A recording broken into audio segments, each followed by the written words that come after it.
to the ashes. The spirits light up the night. Now, we're live from the Untold Radio Network.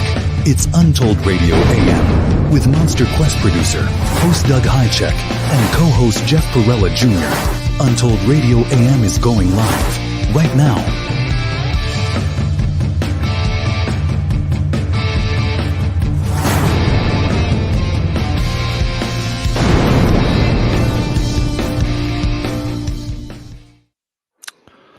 Hello, everybody, and welcome to episode 218. Hello, hello. Hey, Jeff, how are you? I am fantastic. I need to tell everybody your nickname. Yeah. The Big Ragu. Yeah, it's been, there's a small story behind it. It's been my online chat group handle since the wild and lawless days of the early internet. We don't need to know that. I want everybody to think I gave you that name. Yeah, fair enough. So, Big Ragu. If we call him that, if you call him that, that's just fine. Yeah, absolutely. Self-inflicted nickname. I'm a spicy meatball. Yeah, so I stayed up way too late last night because of the election. Me as well. You get sucked into it, and you're keep eating snacks and watching the election. And then I overslept, had to get up really early, super early. So I got maybe an hour's sleep. Then off for another road trip, then back. And speaking of road trips, we took one on Monday. Yeah.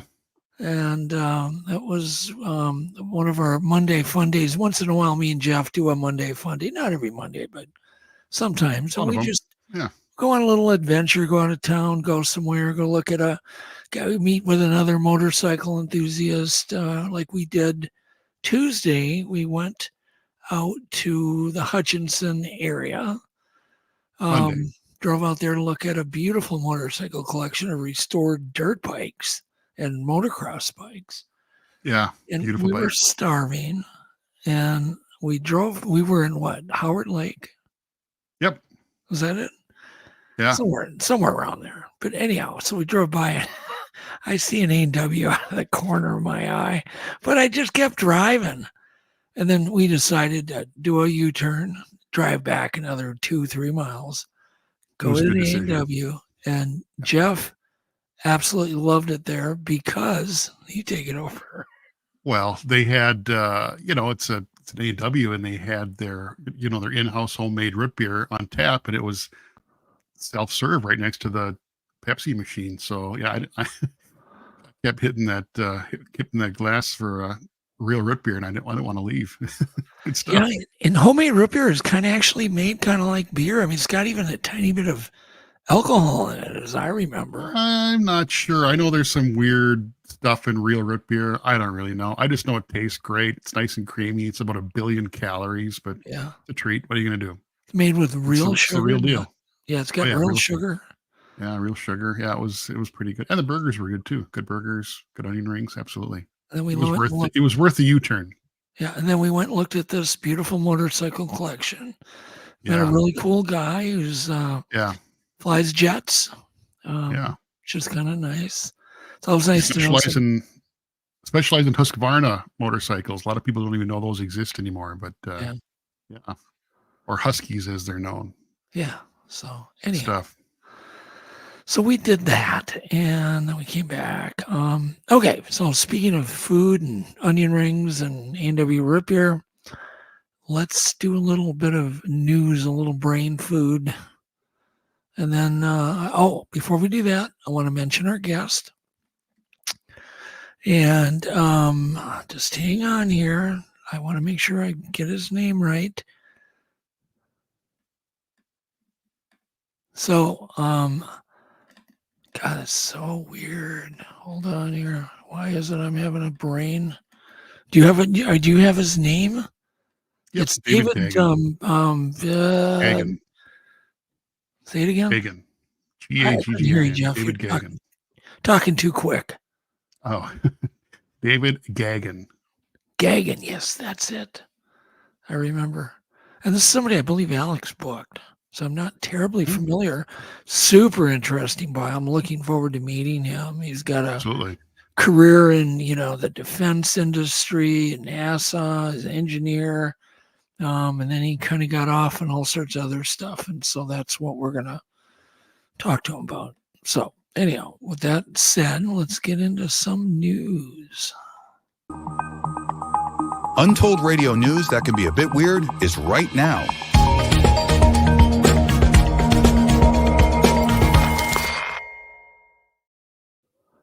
So here was a headline that caught my eye. I definitely know what it caught your eye, being kind of the nerd you are, Star Wars nerd. Jedi rats have an invisible trick that can move matter remotely. Well, I had to read that when I saw that great clickbait headline. So I thought, what? Rats can move stuff remotely? I can't even do that. So apparently they have known about ultrasonic vocalizations with, rodents and things. And I thought, well, that's already got my attention because I love, infrasonic, ultrasonic, all that stuff is fascinating. Sure. Absolutely. And they call it USV in mice and rats. And apparently it's beyond human range hearing. But it's this high-pitched sounds that apparently shifts particles. Actually can shift particles like smells. So it'll enhance. So they make a sound to vibrate the molecules so they can smell better. Interesting. That's really, it's fascinating. Well, mice are almost blind too, so they need to navigate some other way than sight. They're almost blind. They can only see like a foot in front of them. Yeah, that's true. That's a good point. So maybe that's why they've developed this. And of course, rats are a cousin, or not rats, bats, and they use sound for echolocation. So, it's a nice thought connection. So apparently, psychologist Eduardo Mercado, and apparently he is at the University of Buffalo at Harvard University of Neuroscience, and a neuroscience student, Jessica Zuo. Now, and apparently she and him have a hypothesis that's yet to be verified. Okay, so I haven't verified it, but they're doing experiments. But apparently this fits a behavior observed in rats where they sniff the air and immediately after they emit a USV, right? Mm-hmm. That's what I do when I stub my toe, I emit a USV. But apparently to support the idea, the two researchers compiled evidence on rodent behavior and of this effects of the ultrasound vibrations and biological mechanisms that generally apply to other species. Here's a little diagram, not that it'll make sense, but apparently these ultrasonic vibrations can manipulate matter in a whole variety of different ways. Okay, that the researchers note. So if you apply this to our Bigfoot research that many of us do often, it gets really interesting, right? We all talk about the effects of infrasound. Well, these things easily could be producing ultrasound also, which is beyond our hearing, like infrasound. Infrasound we feel, ultrasound we're unlikely to feel. Correct, Jeff? I don't think we would feel ultrasound. Unless it's really powerful, but a mouse is tiny. Yeah, so it'd be hard to even measure. They're so small. Yeah, that's true. So, and anyhow, I just thought it was interesting because they can basically shift the matter of smell. And that's really interesting. I don't want to bore everybody, but this organ that they use is called and I've never even heard of this organ, vomeronasal organ, VNO. And apparently other animals have this too. And this phenomena has never been observed before. Interesting. And it may exist in other animals, which is, really interesting. So this article kind of paid off. A lot of the stuff's clickbait, right? I read it and I'm like, I don't think anybody would be interested. But this one's interesting, where a sound can make you smell better. So remember that. All right, moving on. Apparently, drunk animals might be more common than we think. So apparently, have you ever noticed, like, why did that deer run out in the middle of the road? You would think they would know better by now, Maybe that deer is drunk. That's what this article is suggesting. That they're eating fermented fruit, fermented grasses. It could be a whole bunch of fermented acorns. And that there's a lot of ethanol, and they binge on these things, and they get drunk, for lack of a better word. Let's go ahead and throw up photo 2. Give me 1 second here. So apparently naturally fermented fruits can reach 1 to 2% of alcohol per volume, which is a little bit less than light beer. And you can see this chimp that's got some fruit. And chimps were one of the first animals, as I remember, that they discovered getting a little tipsy. And then there was baboons that they discovered, and on and on. And apparently they do kind of behave like drunk humans after eating fermented fruit. And it is generally considered anecdotal and rare, and it's not well documented, but they're finding out that, this is not so true, that many animals eat ethanol-laden fruits and nectar. Sure. Things. And I've seen videos of that. I've seen videos of squirrels and raccoons. But they're just saying, what they're saying is this is like really common. Like there's a lot more drunk animals out there than we know of, which could explain even maybe a bear attack. Why did that bear attack? Maybe it was drunk. Humans get unruly too when they get, when they've had liquor. And what if Bigfoots get a little tipsy now and then? Beer makes me smarter. Well, the point is we never think about those things. We just assume they wake up every day sober and blah, blah, blah. And apparently, these ethanol-laden fruits and nectars, often they argue that since ethanol-laden fruits are present nearly in every ecosystem on the planet, these fruits are likely consumed on a more regular basis. So if you see animals doing the high step, swaggering, you'll know that's normal.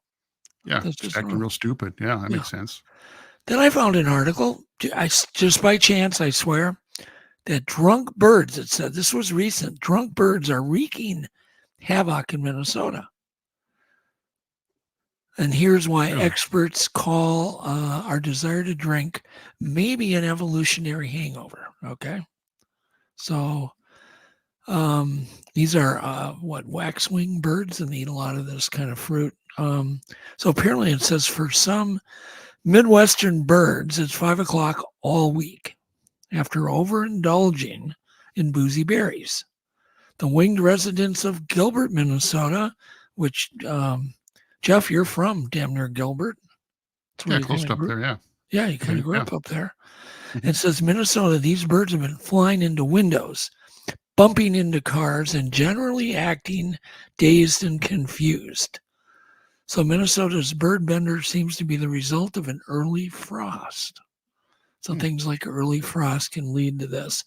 So it's gotten so bad up there that they had to call the police because there are so many drunk birds up in Minnesota. Well, it's wild. Yeah, it is wild. And these are Bohemian waxwings. And apparently they have done this once in a while in the past, but now they've figured out early frost, the fruit starts dying, it starts fermenting, but still looks good, and the birds just gorge on it, and it's full of ethanol. So there you go. Got to unwind after a long week. Yeah.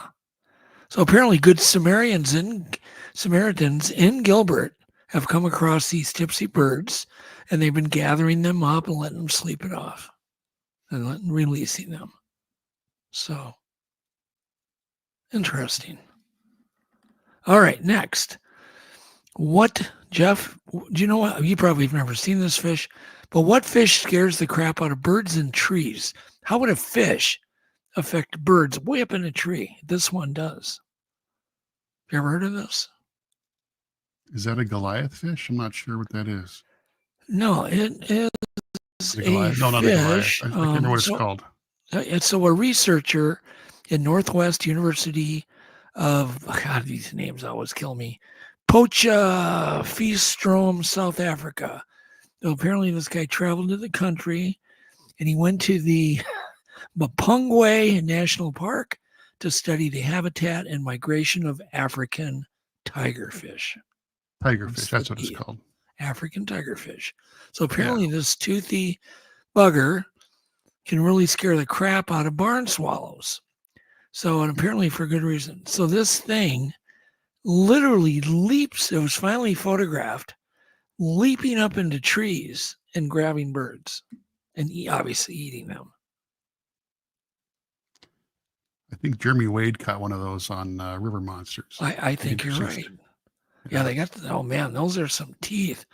I thought northern pike and muskie had teeth. That's just it's horrid looking. Horrid looking. So it says apparently the video quality brought back isn't top notch, but you can see these fish jumping out of the water, snagging barn swallows. So thought it was interesting. Yeah. I mean, I can read more, but that's the gist. So if you see a 3-foot fish, 22-pound 3-foot fish, leaping into a tree when you visit Africa, you'll know why. Keep an eye out for those. Yeah. I'm glad we don't have them here. Yeah. Leap out and grab something else. Have you ever seen a big northern or a muskie in the water, like swimming? Yeah. It's terrifying. Yeah, they're quick. Yeah, they're huge. Yeah, I spent a good part of my younger years chasing trophy pike and trophy northerns, traveling all over the damn globe, trying to keep getting bigger. And I finally got my 25-pound pike. And then after I caught that one, I just kept catching them everywhere I went. Yeah. But I spent 20 years trying to get the first one. They're fun to catch. Yeah, and once you have one on the wall, right? And I released mine, just so you know. I actually released it, photographed it, weighed it, measured it, and released it, and then had a replica made. Yeah, that's kind of what everybody does now. You don't need to kill the fish anymore to do that. I wished everybody did that. I think a lot of them still get killed, but anyhow. So I just thought this was just absolutely amazing that a fish would leap into a tree and grab birds. Yeah, very cool. That's crazy. All right, speaking of birds, they've talked about chickens being the T-Rex's closest cousin, which is hard to believe. So these guys decided they were going to tape a T-Rex tail on a chicken so they could study its stroll. And Alex's favorite word is stroll. There's no doubt that's his favorite word. You just say stroll and he just gets all smiley. He likes to watch strolling alligators, but here's a strolling chicken with a fake tail. So it says this humble chicken is distantly related to the T-Rex. And this raises an important, I don't know if it's important, but a scientific question, how we could make chickens walk like they're little dinosaurs. And a new study provides the equally important answers, and you've got this little animated GIF to go with it. And there you go. That's what a dinosaur would look like. It just looks like a chicken to me, right, Jeff? I don't know. I mean, that's kind of how I imagine dinosaurs would walk. They use that tail for balance, and kind of looks like a little dinosaur to me. Anyhow, that's a dinosaur strolling. And once again, Alex's favorite word is strolling. He loves it when reptiles stroll. I like mosey. Mosey's a good word. Hey, I've never heard that. Yeah, mosey. I haven't heard that word in years. Yeah, I like to mosey around. See, Jeff topped you, Alex. He's mosey. Okay. Or amble. I like to amble around. Amble? Yeah. Boy, you are a wordsmith, aren't you, Mr. I've read a lot of books. Oh, my God. I'm trying to think if there's anything interesting in this article. Oh, there is. Got another article that's kind of related since we were talking about dinosaurs. So apparently they finally figured out the color of dinosaur feathers. Oh. Well, they know dinosaurs had feathers, which is still, that would kind of blows my whole concept, right? If I saw a T-Rex with feathers, I'd kind of go, what? You know, it wouldn't look as scary. But apparently they all had feathers. But now they have figured out, apparently without a doubt, so they can take and they figured out what colored feathers certain dinosaurs had by simply the feathers getting consumed by bacteria. Feathers are very hard to eat. You try to eat one, Jeff and Alex. It's not easy to do. So these bacteria eat these feathers and they leave behind a little sphere. And that little sphere ties into a certain color. So when a bacteria eats a feather and then it dies, it keeps a certain shape. And they're studying these shapes, and each shape represents a color. That's kind of it in an eggshell or a dinosaur shell. And these little shapes, it's called distinctive molecule phonemelanin. Distinctive molecule phonemelanin. Have you seen the amber with dinosaur feathers in it? No, I've never. No. Yeah, it's pretty wild. There's a piece of amber that has a little tiny chunk of I can't remember if it has bone or skin, but they know it's from a dinosaur. But it's How do they know? Absolute physical proof that the dinosaurs had feathers. It's pretty wild. Yeah, no, they are pretty. I mean, they definitely need to do more rethinking on dinosaurs. I pitched a documentary one time to Discovery Channel and someone called Rethinking Dinosaurs. It went nowhere. I thought it was good. Interesting stuff. Interesting show. Yeah, for sure. I was working with Bill Munns on that. Yeah, and he's really interested. And we were going to basically start out, Bill was going to build a really cool clay model of that dinosaur to give us our foundation for this Rethinking Dinosaur. So it's really cool. But apparently these melanosums are basically melanin printed, pigment patterned and preserved little nodules, microscopic little nodules. And those things are called, let me look again here. It's really interesting. I mean, it's super interesting, super confusing, but super interesting. I tried to boil it down. Yeah, that's basically it. I mean, you can read more about it. And I do suggest you do it. It's quite interesting. Very interesting. Yeah. And this feathered dinosaur concept came mostly from early Cretaceous and late Jurassic deposits in Liaoning, eastern China. And that's where they, I think, first discovered that dinosaurs had feathers. There's great fossils coming out of China and Mongolia. Yeah. Huge area for fossil finds. Yeah, China is where they found, of course, giganto bones too. Was in China.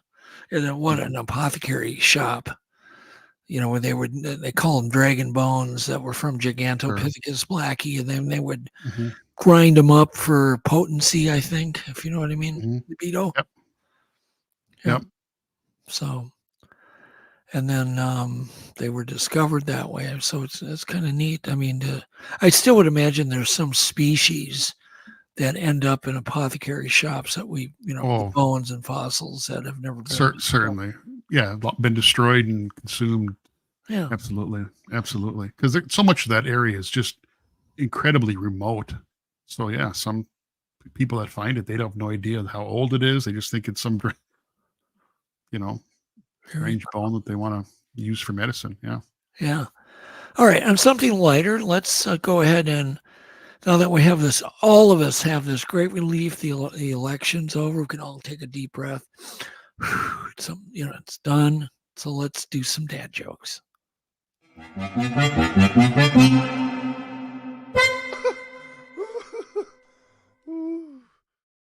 All right. Let's do the first one, and then we can do the second one. I don't need to even introduce these until we get to J4. I want to introduce the best one and then the worst one. Go ahead. Play the first one. What do you call a belt made out of watches? A waste of time. Ha, ha, ha. All right, next one. All right. I'm still a little new to this. Give me a second.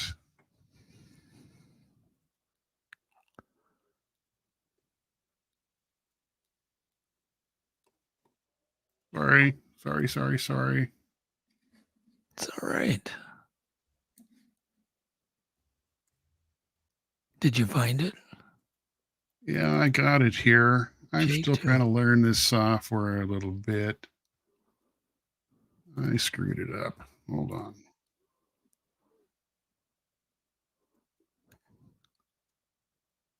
This is where we could use Alex. He can just come on and play a tune. Go ahead. A waste of time. We just did that one.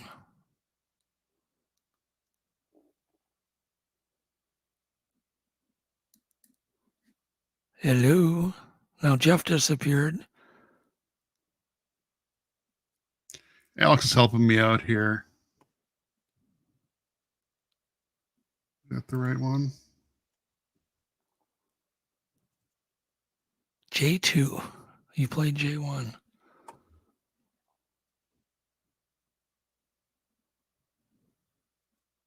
Oh man. You know, and the funny thing is, I've been practicing this so this wouldn't happen. I like living in the mountains. They're not just funny. They're hilarious. Hilarious. Okay, video J3.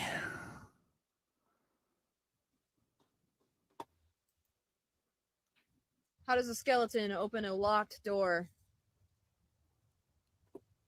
He uses a spoo key. A spoo key. That's kind of clever. Yeah. Can you pump the volume up a little bit, Jeff, on these? Sure. Can do. And I think we're on what I think is the other day. Just go ahead and start it over. Oh, you turned the volume up. Oh my gosh. I ran into a lamppost the other day, just right into the head.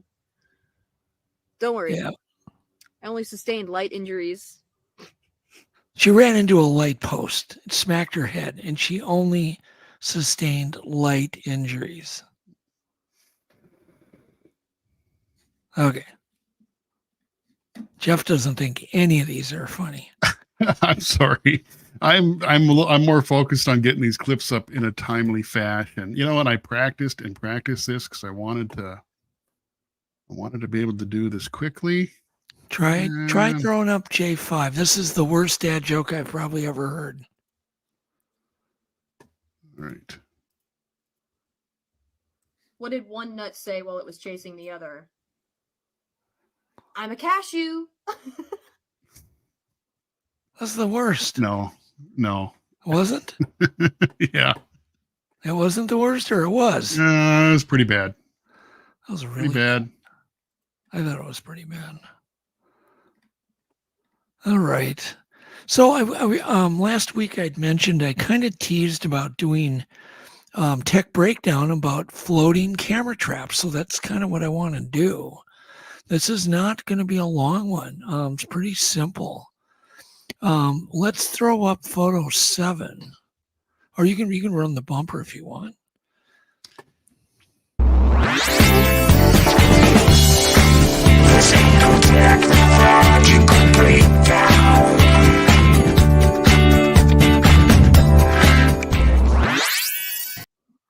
All right, throw up photo 7. All right, floating cam traps. How would we do this? So this is a AquaView camera. There are other brands out there, and some of these other brands may or may not be as good as an AquaView. I don't really know. I do know AquaViews are awesome. They work really good. That is the record unit that has a monitor in it. You don't need to use that, but it's connected to a camera, and the camera's got very, very fine optical cording, super thin. And okay, so what you do, throw up photo 8, get one of these, get a group of them, and that's what I'd recommend. You probably get 2 or 3 just regular duck decoys.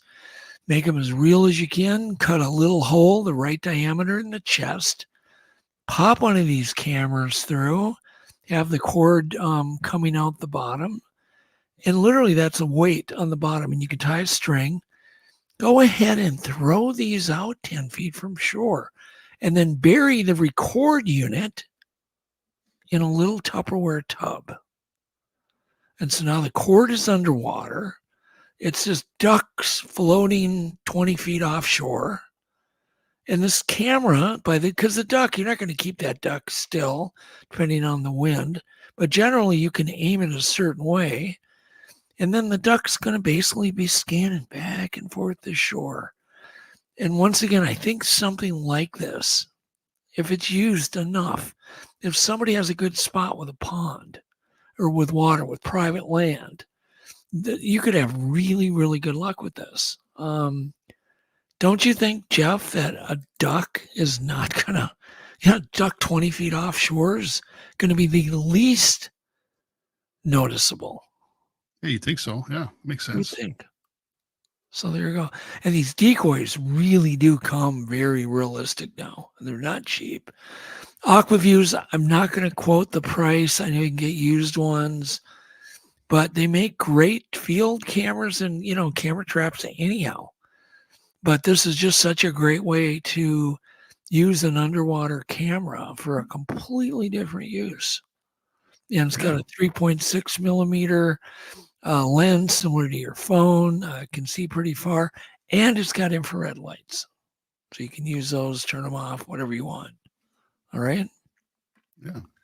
And throw up photo 9. It's another kind of a use for an aquaview.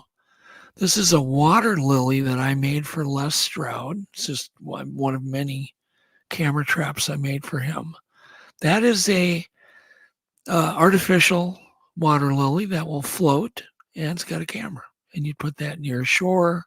Once again, same thing. You'd put the record unit in a tub. You can bury it, cover it with a log, whatever. And now you've just got a group of lily pads that are recording wildlife. That's awesome. And because they're wide angle, Jeff, they're going to catch anything walking along the shore. All right. Yeah. And then let's go ahead and play. This is kind of a bonus tech clip that you might like, because these are getting more and more common. And that's in video 2. It's an infrared camera that you can buy, another one. This here is Top-Down's infrared scanner. It connects via USB-C to your iPhone or your iPad. It comes with a USB-C extender, as well as a USB-C to a lightning adapter. The infrared on this is top-notch. Like, look at my feet. It is picking up the temperature of my footprints. You can use this to find drafts in your house. Look at this screen. It shows the hottest as 83 degrees in the bottom right corner there. And then whatever you're pointing at in the middle, right now it's 62 degrees. And then over by the window, 55 degrees. Man, this thing is nice. I mean, look at the wall. You can even see the framing inside the wall. You can even set it up as dual camera, so it's using your normal camera. That's why you can see my bed pretty well right there. All right, and that's it's enough. Overlaying with the top-down infrared. Good idea. But these things are becoming quite common. Cameras, thermal cameras that just plug into your phone. They're about $200 now, getting cheaper and cheaper and cheaper and cheaper. And you can get creative if you can put a long cord on it, or you figure out how to run it on Bluetooth. You might have something really cool. So there you go. That's Tech Breakdown for today. And I see we have David Gaggin back in our back room. Yep, he looks ready to go. Yeah, we will get with David real quick here. Let's go ahead and do our trivia for the night.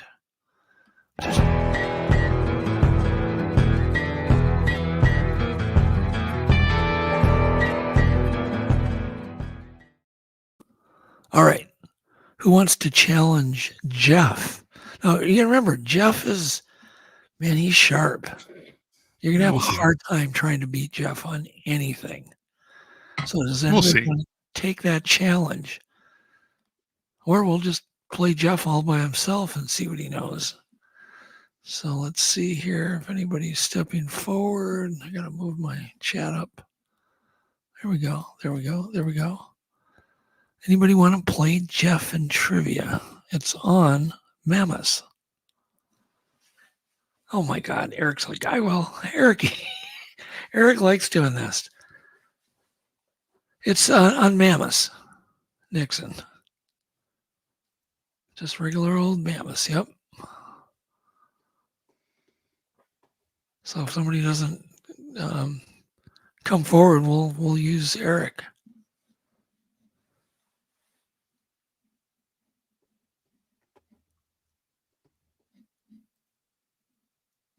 I'm still waiting. Eric's like, well, we'll have Eric do it.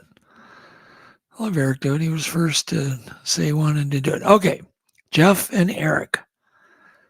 Tusks on mammoths were how long? Were they 15 foot, 10 foot, or 20 foot?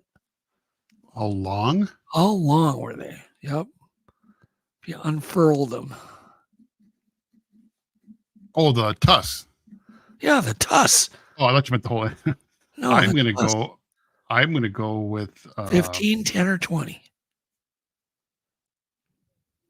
15 for sure. 15? Maybe 20, but 15 for sure. That's a big animal. All right. So is that your answer, 15? Yeah. Okay. Eric says 10. Jeff, you won. They're 15. That's pretty long. Yeah, it's a big animal. Yeah. And that curve is kind of deceptive, and they actually go up quite a bit into their skull. So that's a big tusk. Apparently the males had longer, curvier, more impressive tusks, but apparently they all had tusks. And I think they used them to fight off saber-toothed tigers, I guess. All right. These things were massive, but now we're talking body length. Were they 13 foot, 16 foot, or 20 foot? The actual animal. The woolly mammoth. 13 foot, 16 or 20? I'm going to go 16. 16? Okay. Eric, what say you? Everybody else can guess too here. No. Come on. There we go. Eric says 16. And what did you say, Jeff? I said 16. That's my guess. Okay, you both said 16. You're both wrong. So 20. You still maintain your lead, Jeff. Yeah. We're both wrong. Fair enough. They were 13 foot long. Oh. So were these mammoths, were woolly mammoths memorialized in cave paintings or rock carvings first? Cave paintings or rock carvings? Oh, cave paintings for sure. Cave paintings. Say you, Jeff. What say you, Eric?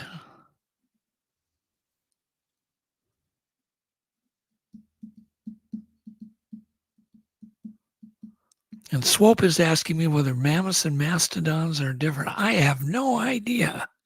They are. I don't remember the exact difference, but they're two different animals. Yeah. Yeah, we're talking woolly mammoths in this.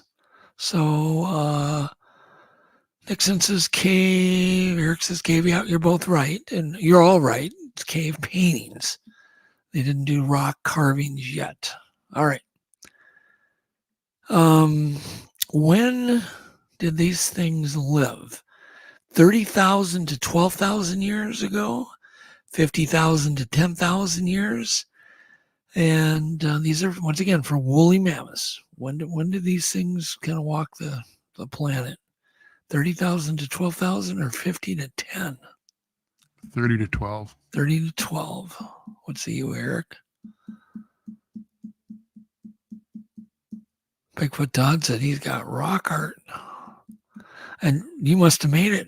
You didn't find a ancient rock art of a mammoth, did you, Todd? All right, 50-10. And Jeff, you said what?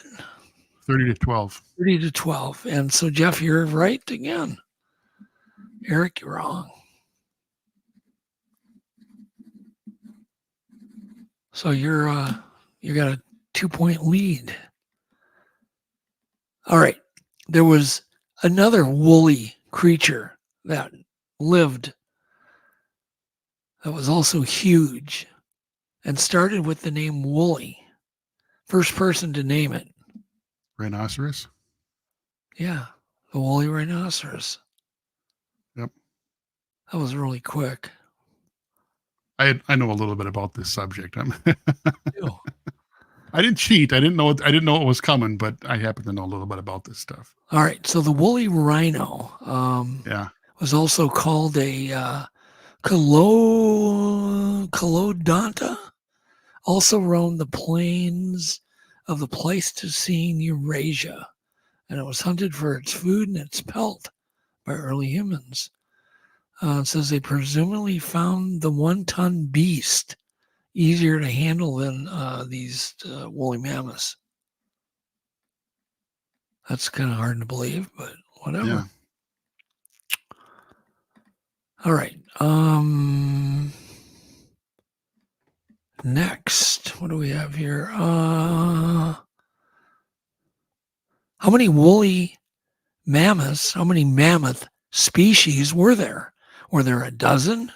Were there 6? Or were there 3 other mammoth species in North America?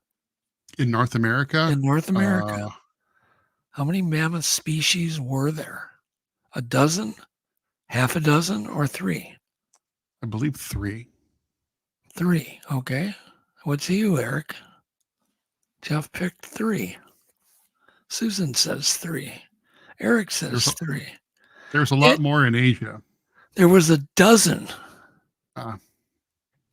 In North America. In North America. That's what it says. Yep. I can believe that. That was a pretty diverse animal. Oh, apparently no. I'm sorry. I'm wrong. It's North America and Eurasia during the Pleistocene era. So I misled you both. And who got it right? I can't even remember. Well, I guess 3, and I know there was a few in North America, a lot more in Asia. Okay, all right. Well, you're both wrong, but I'm the one that was wrong. I take credit for that. All right. Despite its imposing size, the woolly mammoth was outclassed by other mammoths. Apparently, the imperial mammoth males weighed over 10 tons, and some mammoths of northern China have tipped the scales at 15 tons or 20 tons. You got to pick. The ones in China were either 15 or 20.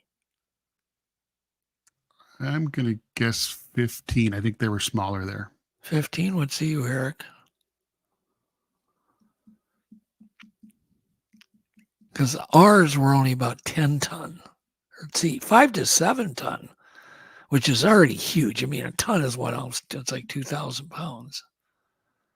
So, Eric says 15. Yeah, the answer is 15 tons. What did you say, Jeff? 15. So did Eric. All right. So you both got that right. What tied? All right. They went extinct 10,000, 15,000, or 24,000 years ago. The woolly mammoth. 10,000. 10,000, says Jeff. Eric?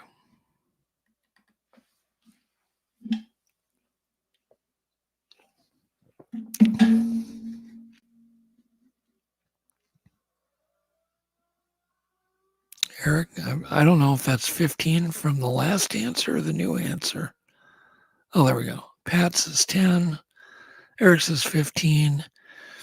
It was 10,000 years ago. So, Jeff, you were right. Again, I believe, Eric, Jeff is 3 ahead of you. I don't think I'd want to play Jeff in trivia on anything. All right. Okay, there was two things that protected mammoths, right, from the wind. They had this, obviously this 4-inch thick fur, whatever the hell you call it, hair. And they had another thing that protected them from the cold. What was it? First person to name it. Let's give Eric a little head start. Yeah, sure. Can you name, because there's a delay, can you name what else protected mammoths from the cold? Give him another 5 seconds here. Fat. He's right. Yeah.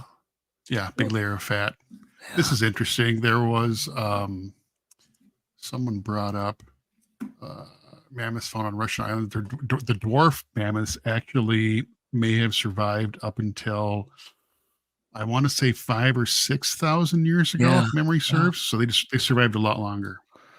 That's really cool. I have no idea why I remember that, but all right. Were mammoths preserved were more mammoths preserved in blocks of ice, permafrost, or just mud, frozen mud? Blocks of ice, permafrost, or mud, frozen mud? I'll let Eric go first, but I'm pretty sure I know the answer. Yeah. Blocks of ice. Could you imagine? There were people that ate, I know, that tried mammoth meat. For sure. Ugh. Absolutely. I would. You would? Yeah. I've eaten pretty much everything in North America. I'm an adventurous diner. I'd try it. Yeah. Anybody in chat, would you guys eat a cooked mammoth bite? Just take one bite, would you? Or would you not? That's 10,000-year-old meat. Little freezer burn. Yeah. But Eric says permafrost, which I'm almost positive that's true. Yeah. I'm going to say permafrost as well. Yeah. So you both guessed permafrost. That's correct.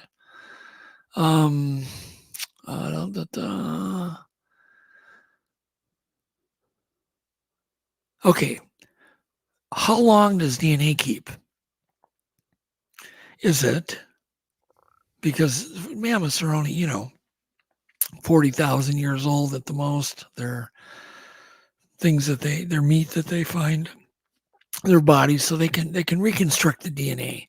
Dinosaurs are having a harder problem because DNA doesn't last that long, or it lasts, long.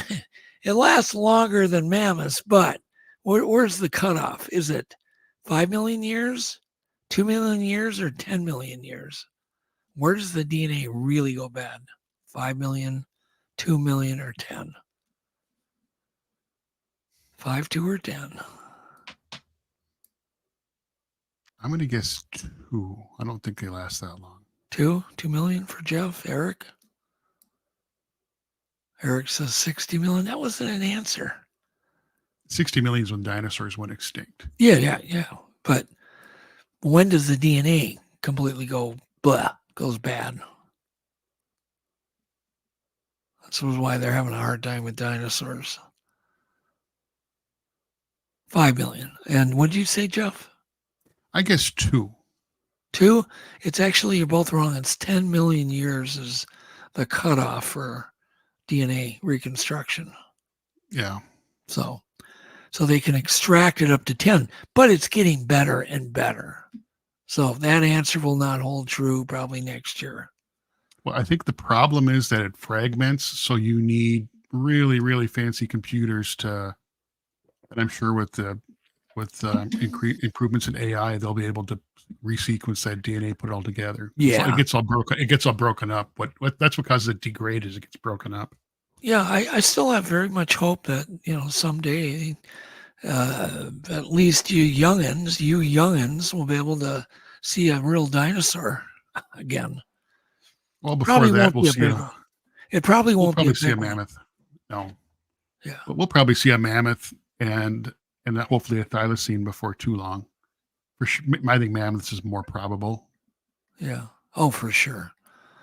All right. Word of the week. Let's do that. And then a few clips and we're going to get in. The new untold word of the week is curb crud. Yeah, I know what that is.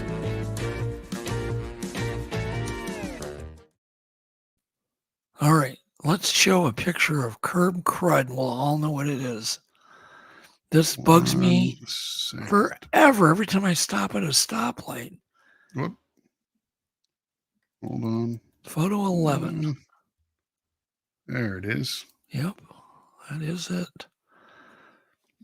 Now, especially in the Midwest. Maybe if you live in LA, you don't see this, but it's generally a mixture of sticks, leaves, dried vegetation, and ciggy butts. Heck. That is curb crud, and it's just stuck there. And that's up against the curb.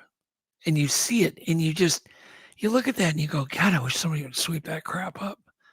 Yeah. And it's really bad in the spring. And that's what I call curb crud. One word. Good word. Yeah. Yeah, why not? I think so. Yeah, I like it. And it's just things that we see that bug us, but no words. All right. It's good. Done. I've got 6 cool clips. Let's do that, and we'll get into David's interview. Okay.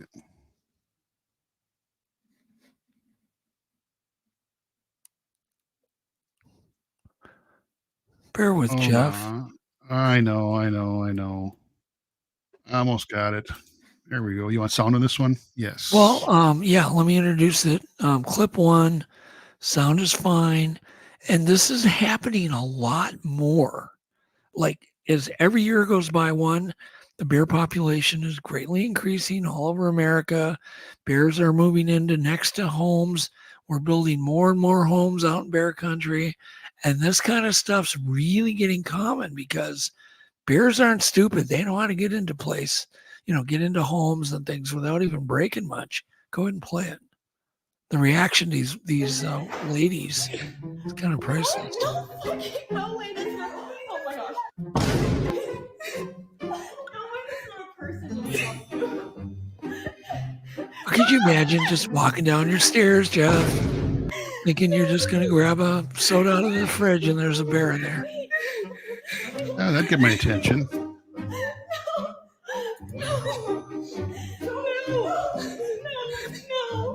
I think he grabs a something. They like to grab plates. I think he eventually grabs a plate. That's exactly what our bear in Snow Grove did every time. He'd grab a paper plate and run. Okay, that's enough. Clip 2, the sound is good. And you've heard of woolly mammoths because we were just talking about them. These are woolly guinea pigs. Aren't they cute? Wow. Woolly guinea pigs. Never seen those before. No. They look pretty cool. I hope they're real because there's so many AI animals that they're building out there on the AI that I have to do a little research usually to make sure I'm not being fooled by some AI clip. But those are woolly guinea pigs. Okay. The next one is a really cool illusion. Now, let me explain it before you put it up. These 2 circles will not move.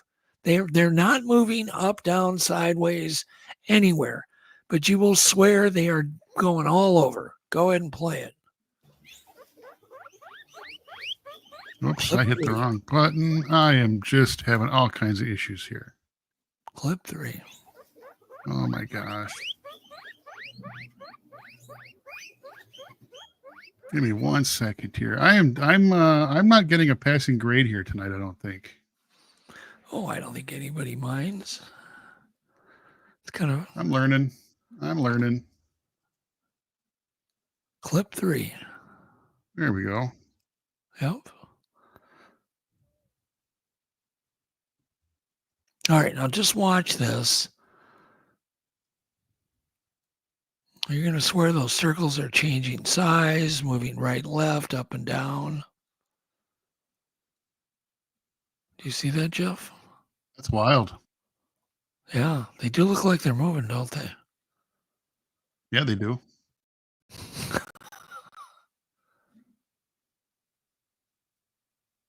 And there's some people see colors too when they look at this. I see kind of like blue, a little bit of red. Yeah, me too. Green. Yeah. Blue, yellow, green. Yeah, I see all the colors Just there. black and white. There's no color, no movement. Wow. Yeah, it's quite an illusion. So there you go. That's why we can't always trust our eyes. Exactly. All right. Clip 4, sound is good. These people are just way too cool. Watch this. Sounds good. Make the putt. Husband's like, make the putt. She makes it.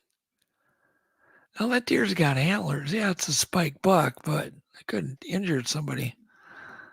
You just make the putt.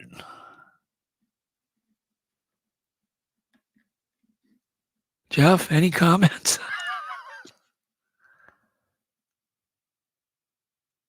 That's pretty cool.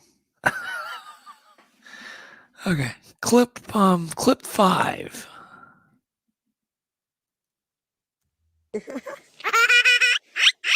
Smart aleck bird.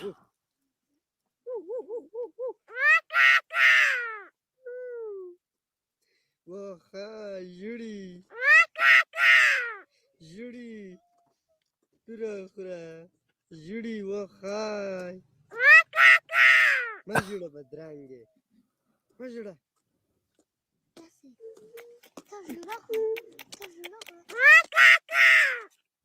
Yikes. Anyhow, a bird can make a lot of different noises. All right. This is my biggest fear when I go camping. Adam Colt sent this to me. Obviously, it was his biggest fear too, and this probably holds for a lot of people. Go ahead and play clip 6. Sounds fine. Doesn't matter, but this is definitely a fear.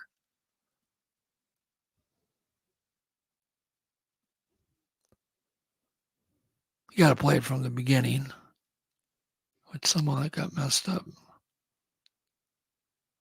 There we go.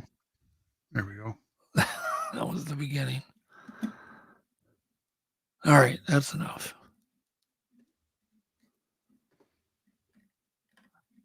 That's enough clips. Yeah. That went over with you like a lead balloon, Jeff.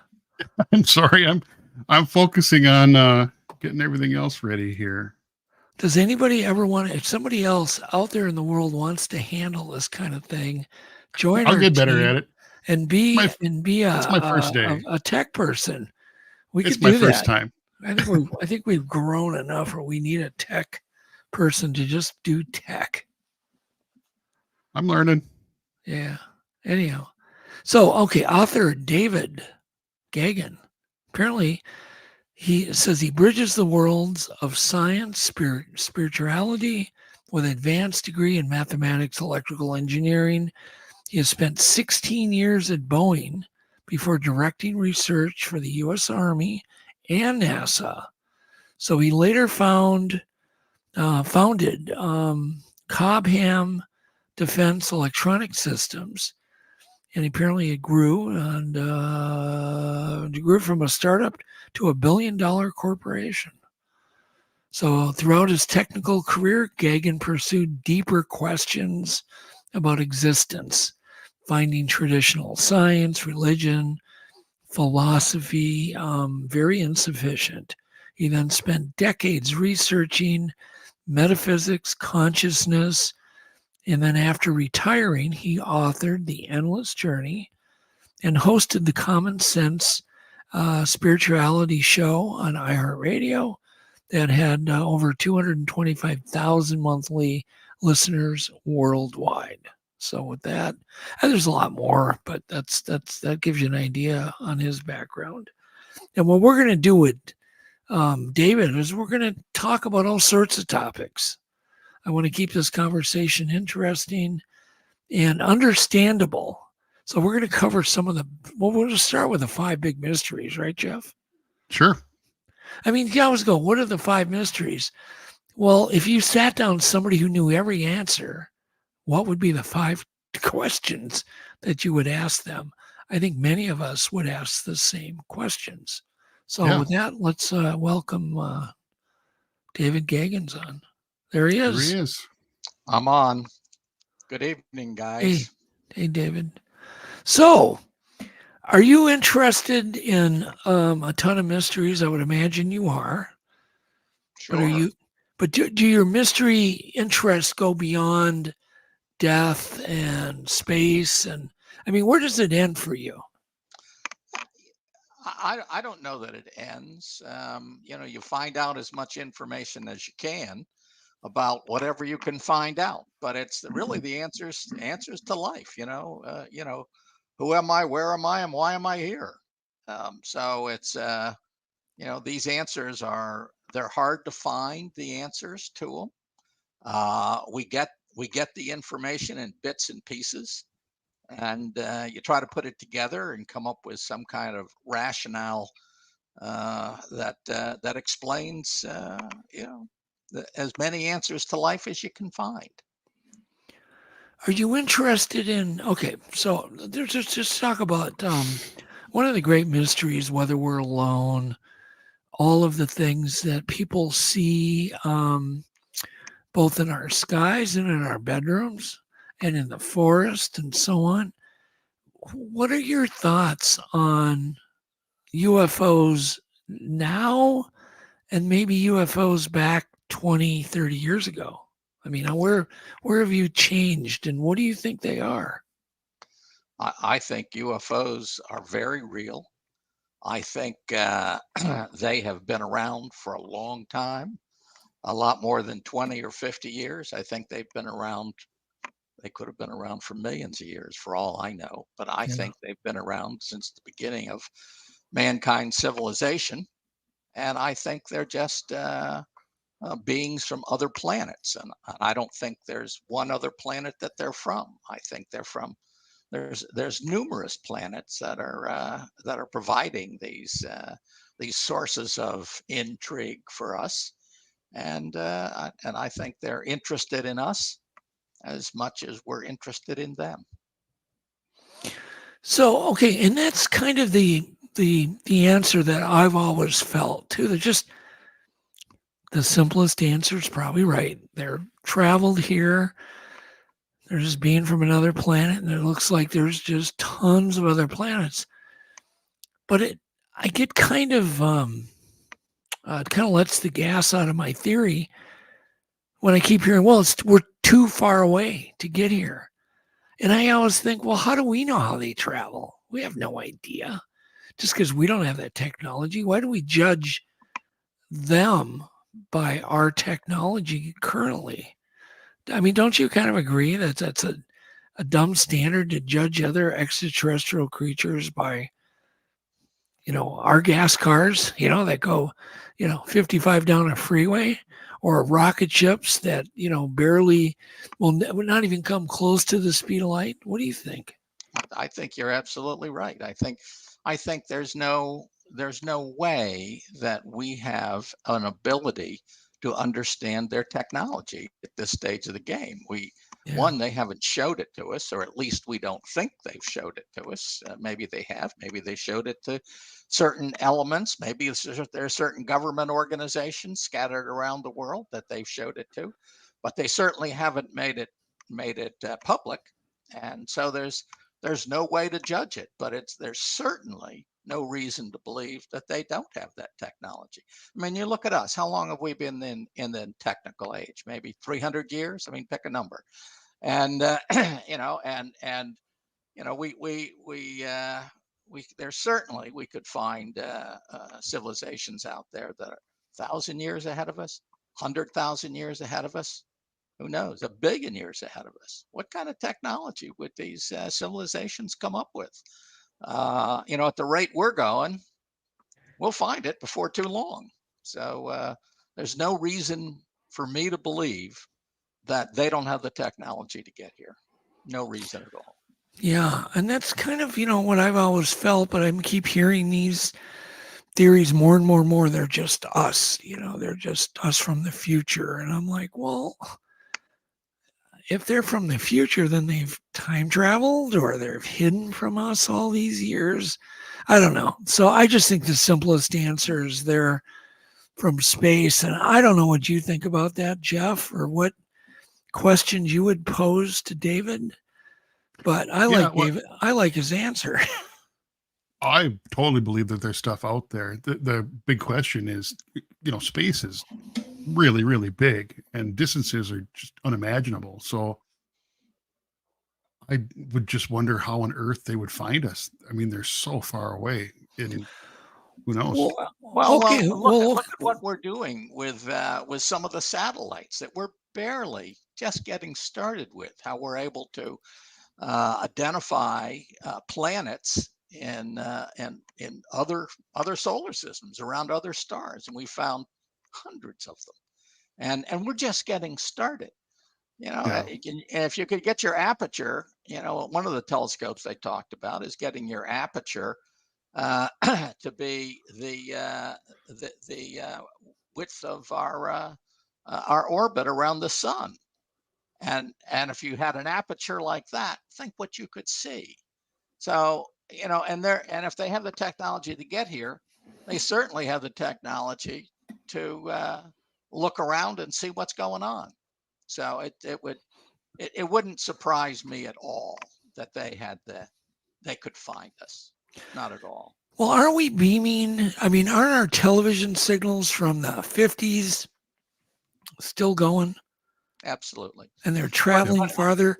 But I think they found us long before the 50s. Yes, but long before we set out these things. But you're right. We are a beacon right now. Do these signals like spread wider and wider as they go farther and farther away, or do they stay focused like a laser beam? No, they spread. It's a wave propagation. They spread. Okay. And they get harder and harder to detect. But if you have a good enough detection, you'll see them. I mean, it's like us seeing seeing things from other galaxies. It spreads, but parts of it still get here. I don't know, maybe Jeff, maybe you, David. When was the first radio waves broadcast from Earth? When was the first radio invented, and where it was actually broadcast, not hardwired? Does anybody know? I think late 20s, I want to say. That could well be. It's somewhere. I'm not sure. I'm guessing. Marconi was working on that, out of New Jersey around that time. I don't remember the exact date, but whenever. Well, it's been 100 years at least that we've been broadcasting, and to say, Jeff, that nobody could find us when we've been broadcasting millions and millions and millions of shows and signals and radio waves and God knows for 100 years. Why would that? Wouldn't that be a lot of calling cards? Sure. I mean, I like listening to long distance shortwave broadcasts. So why can't there be somebody else with a carrier wave receiver just listening? Who knows? Could very well be. Yeah. Yeah. And so what would be your best argument, David, that we are being visited? I mean, what would be your best evidence in your mind that's out there? If I was a skeptic, how would you try to convince me that we're being visited by extraterrestrials? I think there's many things. Obviously, all the photographs and so on and so forth are certain indicators. But you look at what's going on. Look at our planet and what they've found. Look at the Great Pyramid. I've been in the Great Pyramid. I tell you, we say that somebody wandered out of the desert or the woods and built that 5,000 years ago, and I'll tell you, we couldn't build it today. Somebody helped us build that, And there was some either there was another civilization living on this earth, or as equally as probable, somebody came here and assisted us in that task. Also, you look at all the old textbooks, the ancient religious texts, if you will, and they talk about all of these extraterrestrials that came and lived within their their societies. There's just so many places to look. I think it's a real hard sell to not believe it. Yeah, I agree. Have you ever studied the Roswell incident? Do you believe that happened? Do you believe any saucers have crashed here? Sure, absolutely. No question in my mind. Okay. I love your direct answers, David. So you're going to get hit with a lot of questions.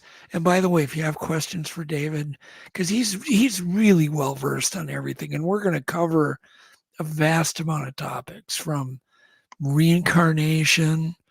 I know you're kind of into that, and I'm really super interested in that. What happens after we die? Do we die? If you could pick one favorite topic that really gets you going, what would it be, David? That's a really hard question for me. I'm more interested in what other people, and death is one of them. I think most people are extremely curious about what happens when you die. Yeah. So, and I obviously find that a fascinating subject, but there's a lot of fascinating subjects out there. So it's hard for me to pick one. And I think we all ponder that, and I think it's not only what happens to us, but will we be satisfied and happy after we're dead? Will we still be able to see our loved ones? Will we forget about everything and be reborn? Just you get erased like a memory card getting erased. But you still have your basic functions and you remember how to do things, but you don't know who, what, or where. Should we shift gears to like reincarnation after death for a while? Sure. All right. So what do you think happens in as short as you can explain it after a person's died? What conclusion, and I'm sure you don't know for sure, but what is your basic conclusion of that question? I think the consciousness, your primary consciousness transitions into the astral plane, which is it's another plane or field like the physical field. It's right here, and you just transition into it, and you leave the physical aspects of your personality behind, and the real you is just transitions into the astral field. So that's about as short and sweet as I can make it. But what memories do we retain? All of them. Do you think more than all of them. Memories that you don't, as we get older, we remember less and less. And every one of those memories is recorded. We just can't get to them. And we get them when we die. We get to remember everything. We can remember all our dreams. We remember everything that happens to us in this life after we die. We take all of that back with us. Is our purpose to gather information then? Is that our purpose for some greater brain or some greater computer or what we would call God? Is it, you know what I mean? Is our knowledge important? I'm going to grab this pop can and I'm going to bend it a little bit. Okay. Nobody has ever bent a root beer can in this exact spot, in this room, in this studio, this height, blah, blah, blah. I can go on and on. So what I've just accomplished has never happened before. it probably has some value. I don't know how, but I accomplished just bending an aluminum can right here. It's never happened before. Is it possible that all that stuff is recorded for whatever? It's definitely recorded. Is it important?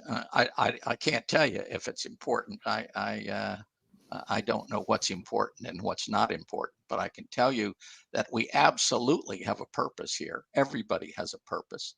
And our primary purpose is evolution of our consciousness. So what we're trying to do is we're trying to learn. And what are we trying to learn about? We're trying to learn about ourselves. So if that particular squeezing of the can had value, it is more likely that it had value for you personally than the people that watched you do it. But they might have gotten something out of it too. But we are here for a very specific purpose. It's to learn. And so is everything else here for a purpose. Yeah. Everything has a purpose. If one thing would have a purpose, everything would have a purpose. So everything has got a general purpose of evolution and evolving our consciousness. And then we all have specific purposes for our own personal growth. So there's a multifaceted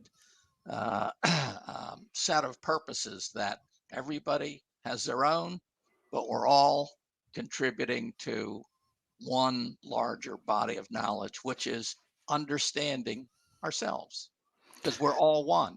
Yeah.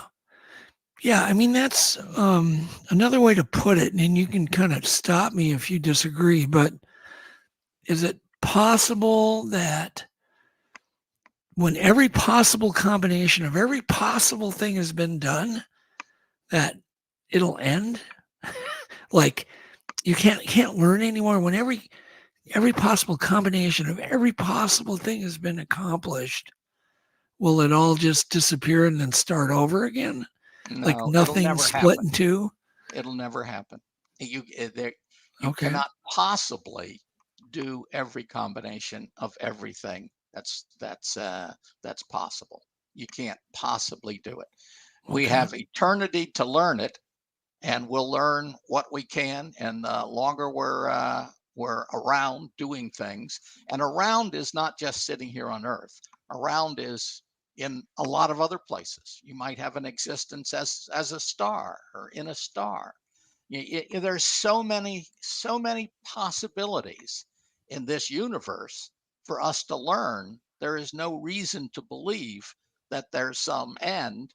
And you look at our life, what do we learn? I mean, we learn a lot, but there's a whole bunch we don't learn too. And it just goes on and on. So no, I don't think there's an end. I think it just goes and goes.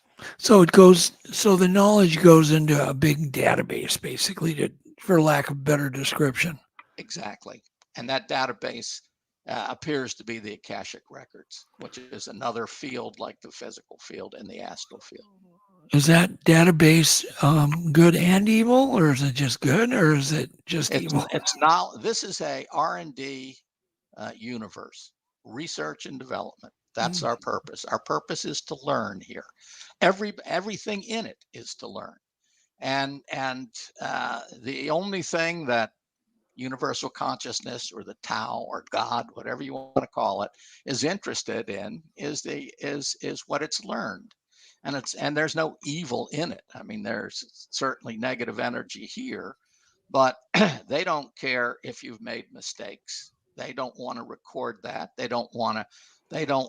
Unless you've learned something, it's only what you've learned during that mistake that they care about. They don't care about the mistakes, about the errors, about the things that have gone wrong, which in our world, we might think of our evil. You know, I chalk up evil to ignorance. I say evil doesn't exist, but massive ignorance certainly does. So no, they're interested in what they've learned about the universal consciousness, and we are part of that universal consciousness, as is everything else. Okay, I'm trying to think whether did I get the answer I wanted, Jeff? I'm not sure on that one. I don't know. I can just say I've always thought something that I always think about is no matter what you think happens to you after you die, I personally think our consciousness goes on. I don't want to get involved in my personal beliefs, but no matter how you view it, all you get to take with you is what's in your head. So my mission since I was a little kid is to fill my head with as much knowledge as possible. That's been kind of my primary mission in life. And I love the idea, and I've this is kind of my wish list. I love the idea that when you die, you receive perfect memory of every book you've read, every movie you've watched, everything you've experienced. I mean, how wonderful would that be just to have a complete library of everything? And like I said, I put a lot of information in my noggin, so it'd be pretty cool to have that back. Yep, you'll have it all, Jeff. I hope so. I hope you're right. I think that'd be great. But what about? I mean, okay. So you die. You do your download. Are we reborn again? Do we get to do it again and again and again? Or do we go somewhere? Do we rest? Is there a rest period between lives? Is there no such thing as reincarnation? And I want to qualify to everybody listening. There's not one thing David says that I may believe, or one thing I say David believes. We're just having a conversation. Or Jeff too is in that same boat. But we have to just talk about every possibility. Do you believe then you die, you do a download? What happens after that? Okay. You when you die, you transition, as I said, into the astral field. And that's where you came from. You were in the astral field before you came here. Your consciousness was. And you came here to have experience. You lived in a vehicle. You had to create a vehicle so that you could experience this reality. And then you've given up that vehicle and you've returned. So, so the first thing you do is you go and you have to adjust to the new reality that you're in. Some people, that's a lot easier than others. If you're expecting certain something, you get it. So they try to ease you back into the astral plane. And then once you get back in and eased, then you have a chance to meet your relatives and friends and whoever you're close to in that realm. And then after that, you have a opportunity to review how you affected other people in your life, and that's your life review.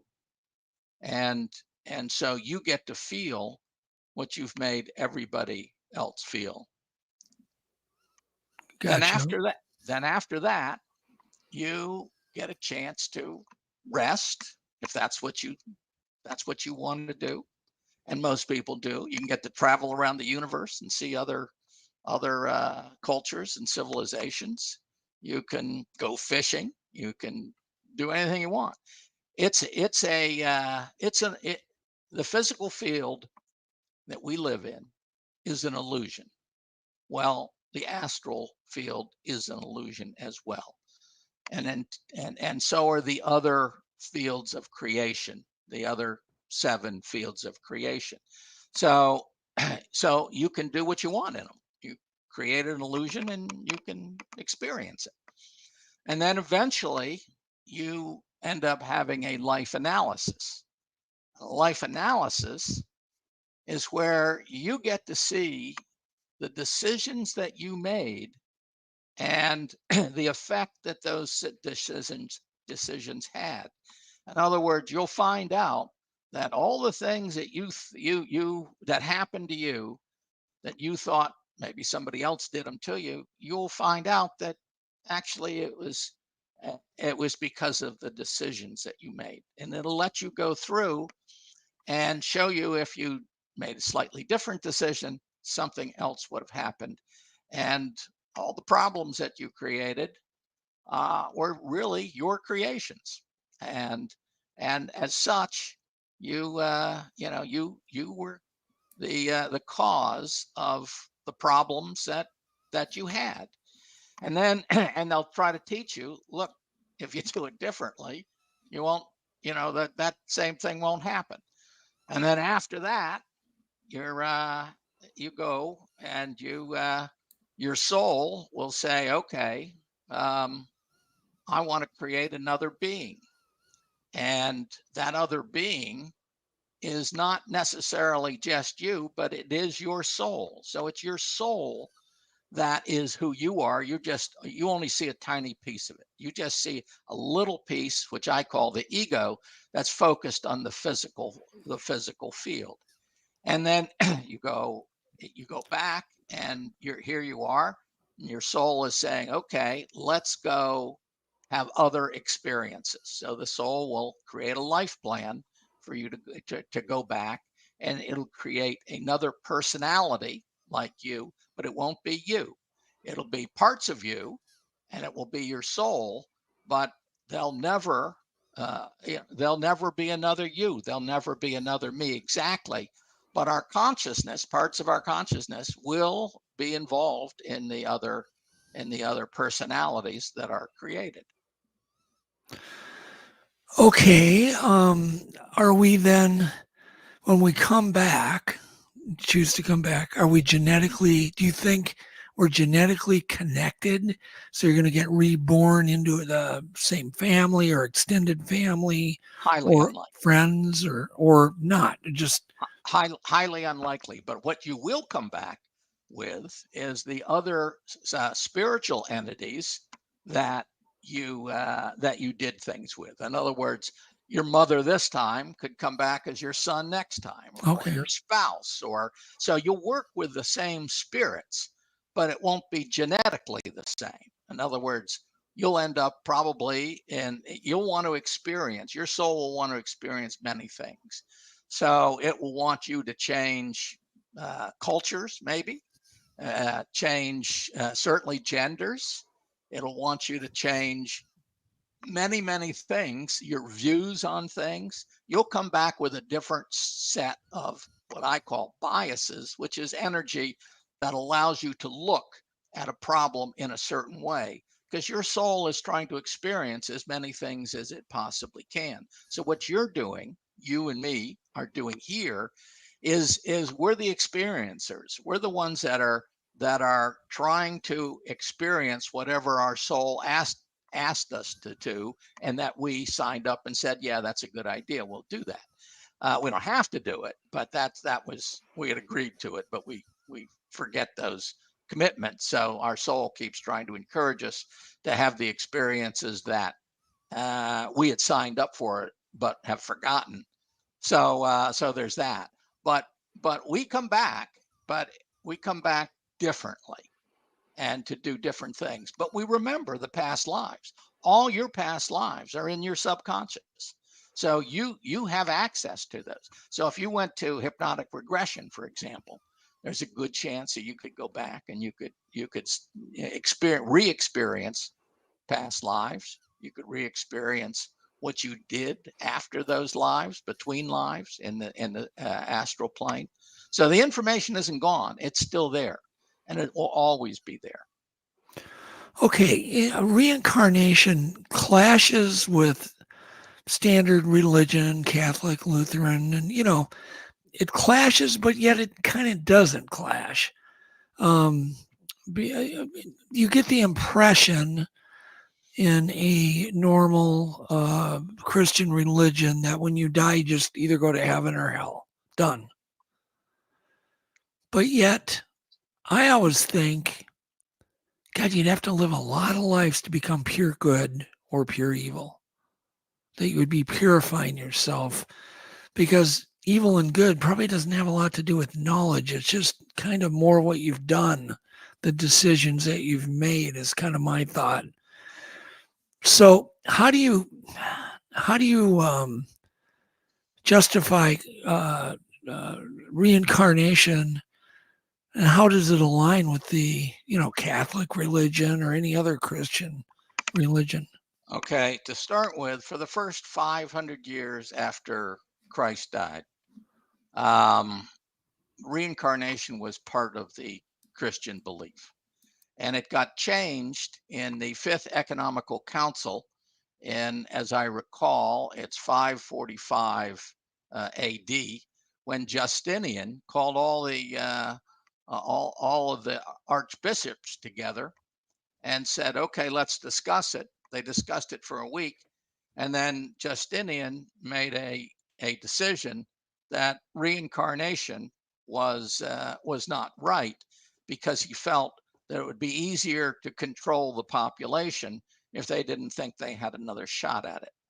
And if you go through Judaism, you go through Islam, you'll find reincarnation was in those religions until they tried to get it out.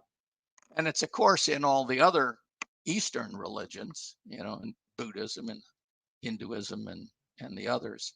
So what you'll find is that man stirred the pot for his own personal reasons to get reincarnation out of it. So, okay. So, reincarnation, you think, existed then in the ancient writings and some of the older versions of the Bible, and then were taken out? I think they're still in. I think some of them are still in. But the Bible wasn't really written. There was writings that took place back then, but the Bible really wasn't put together until sometime in 500 to 1000 AD. Well, I mean, the Bible to me is just this huge group of anecdotal stories that represent different lessons, examples of things you should do, not do, and just different ways of explaining kind of the same thing over and over again. Right. Jesus didn't write the Bible. Yeah, right. Exactly. It's just written by, it's a bunch of stories that are amazing stories. How does reincarnation, Jeff, fit with your brain? Is that anything you ever think about? Well, a couple things to think about here. David, it sounds to me like you think each individual soul guides this process in between, or do you think there's some other force or being or creator guiding this process about where you go next? Yeah, that's a good question. Well, I would say the soul does the guiding, but the soul is guided by higher level spirits. I mean, there's a huge hierarchy of spiritual entities. So, and the higher you go, the less interested, or maybe I should say involved, they are with us personally. But I think we have the soul is part of a spiritual entity that probably has a number of souls that it works with. And that spirit is part of a even greater entity that has a number of different spirits in it. And you go all the way up to the Tao itself, which is the universal consciousness. So it's all tied together. All the consciousness is tied together in a web of consciousness. But as far as actually guiding us, I would say that our soul has a mission, and it's trying to learn certain things, and that's in line with its spirit. Its spirit saying, okay, these are the type of things that I want to understand and learn and experience, and therefore the soul says, okay, this is what I'm going to try to do. And the soul has free will, so it tries to do what would fit in with what its spiritual entity would encourage. So yeah, there's a much higher plan that we're a part of, but there's a lot of freedom and free will as you come down the level to reach us. And are we purified? I mean, does a person become wiser, more perfectly good, if those are the paths they choose, or more perfectly evil? Is that something that's going on too? Nobody becomes more evil. People can go off the deep end and make mistakes, and that's what happens, and that's what we see. Because you look at some of these people and you think, man, that's an evil person. But the fact of the matter is, it's a really ignorant person. It's somebody that has lost their way, and they're causing themselves a whole bunch of trouble. So, but as far as are we becoming more perfect? Yeah, the smarter we get, the wiser we get, the wiser the soul gets. Absolutely, you would be able to tell a difference between a younger soul, a personality that was created by a younger soul than an older soul, because the older soul would create a much more sophisticated personality. Are they pure? I don't know. I struggle with the word pure, but are they wiser? Do they maybe have a better life? Maybe they do. Maybe they get more out of it, or maybe they choose, because they are wiser, to see the world differently and come back here maybe as an autistic individual with a huge imagination. And maybe that's the wisest of the group, because they want to experience something that they haven't experienced before. They want to experience the world differently. And that's really what it's all about. Okay, so you think all of us are evolving and we're all heading towards good perfection, not bad.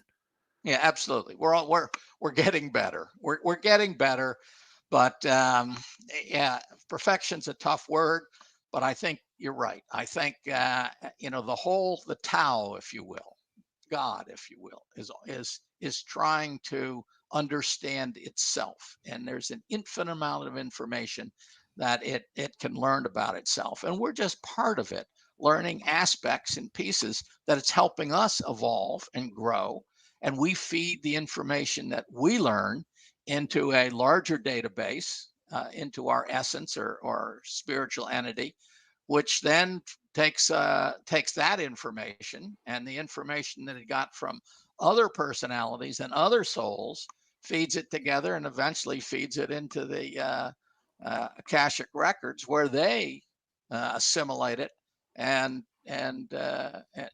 try to retain all of the new information, all of the good information. So yeah, there's a growth. Where have you and how have you come to these kind of conclusions or theories, David? Several places, many places, actually. A good source for this stuff is channeling entities, and there's a entity Michael, and an entity is about 1,000 souls, and these souls have moved on from the astral plane. They've obviously moved on from the physical plane. They've moved on from the astral plane, and they're in the causal plane, and they support and help mankind grow and effort. And you can channel, or some people can channel. Shepherd Hoodwin has done a lot of channeling on that, and I've worked with him. And these guys are a tremendous source of information. Entity Seth is another one. He came through Jane Roberts a few years ago, and many books out on him. There's a lot of individuals that are able to interface with the entities that are not on this planet right now, and it's not hard to find these people that are capable of doing that. And how do you know, though, that knowledge from channelers isn't just coming from their own brain, just made up gobbledygook? Or, I mean, is there any proof? What line of proof would you get from them when they say they're channeling stuff to know they're not just BSing? Because our own brains are pretty smart. We can come up with some pretty crazy stuff. So how do you qualify somebody that would be a real channeler versus somebody who's just making up crap. Well, what you have to do is you have to compare it to various sources, and there's a lot of different sources, and if they're if they're way off base and it doesn't sound right, and you can't get some other entity to to collaborate it, then you say, well, I don't know about that. That that may or may not be right. So what do? You park it. You don't say it's right. You don't say it's wrong. You just kind of park it. And then when you get, verification in a number of different areas, then you have a pretty good idea that the source that you're getting is a pretty good source. So you really have to, spend your effort looking at many sources and try to understand what you think is going on before you can really be sure that an entity is a valid source. But it's very possible. It's, if you want to put the time and energy into it, you can do it. It's not that hard to convince yourself. It's a lot of work, but it's not like you're just going out and you listen to somebody and you say, hey, that I'll just believe what they say. I've listened to a lot of people that I've said, well, I don't know if they're right, wrong, or indifferent, but they don't work for me. Well, one thing I definitely know is there's definitely evil and good on this planet, and I don't know how how you've sorted it out in your brain, but I've certainly sorted it out in my brain. I'm pretty old, and I just think, gosh, I always think people are kind of slowly getting perfectly evil or getting perfectly good. Like eventually.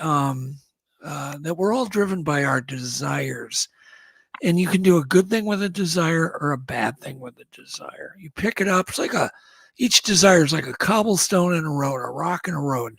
You got to pick it up and do something. You're not going to get rid of the desire, but you can do something good with it or something bad. If you have a desire to be a musician, you can play terrible music with evil lyrics, or you can play beautiful music with godly lyrics and good messages. So I do think you can do different things with each desire. And I think that that's what motivates us. I mean, and I always think of somebody like Jesus as somebody that only had one last desire because he had lived every desire. He didn't have any more. And that desire was to teach people what he knew, and to share basically that last thought of goodness, with people, and to pass that on. But these are just my theories that I've come with, and we all kind of come up with our own little theories that keep our sanity, right, David? Yeah, we do indeed. Yeah, we do. We have to, especially if you're somebody who thinks and doesn't just accept everything at face value. And there are people that don't, and I kind of envy those people that just, they live a more simple life. They think about maybe nature and this and that and sports and whatever, but they don't think deep about things. Look for those deep answers. And I've always been that way, but I've just kind of settled on a very simple explanation, and it's kept me kind of on the right path. And other people look to church and the Bible and those kinds of things to guide their life. Others they're guided by social media and just celebrities and sports figures. And I'm just not guided by any of those things. And I don't know. But I don't know if anybody knows who's right and who's wrong. How do we ever know that the Hindu religion isn't far more accurate than the Christian religion or the Muslims, or, we don't know. I mean, I don't know, because they're all very similar and they all seem to have similar goals, but yet they're all very different. How do you explain the different? Yeah, how do you explain the different factions of religion, David? Just the different, if you go back to the beginnings of these religions, all of them, they're really very, very similar. And they've changed over the thousands of years that they've been in existence. And they've changed because somebody has got in there and stirred the pot for their own personal gains. And so if you go far enough back, I'll tell you, the old Vegas and early Hindu texts were fascinating, and they're very, very similar to what Jesus taught. And you could see that Buddhism is really just a reformation for Hinduism. When Hinduism went off the deep end, then Buddha came along and tried to straighten it out. And Jesus did the same thing when Judaism went off, and it's a reformation of, or an attempted reformation. And then, mankind got in there, the powers that be, and they changed it and stirred it and such. So if you go back to the beginnings of the religion, it's pretty darn good. It's pretty darn good. And it's amazing how it is in sync with a lot of the channeled information. Edgar Casey was another interesting channel. He had some really, really interesting ideas that indeed is also consistent with all of these other ones, if you get down to the basis of it. David, you mentioned earlier about young souls and old souls. Are new souls created, or have we all been around since the beginning of time? Yeah, that's a great question. That's a harder question than you might think. We have been around for eons in a much lower state. In other words, we've evolved to a point where we can be this level. We will, in time, evolve so that we can be our own soul and create personalities as well. We'll always be tied to our present soul and the spiritual entity, but we will grow to a point where we can do what the souls do now. Does that make us a creation of a soul? I don't think it does. I think it just allows us to evolve to a point that we can function as a soul. But we started out as a incredibly small unit of consciousness, and we've grown since then, and we've joined other units of consciousness, and we've created what we are now. Could those units of consciousness have started in a plant or an animal earlier? An insect, and then that insect gets smarter and is reincarnated into a mouse, and the mouse gets reincarnated into a cat and a dog, and you know what I mean, eventually a human. I know what you mean, and that's exactly how it works. Oh, how about Bigfoot?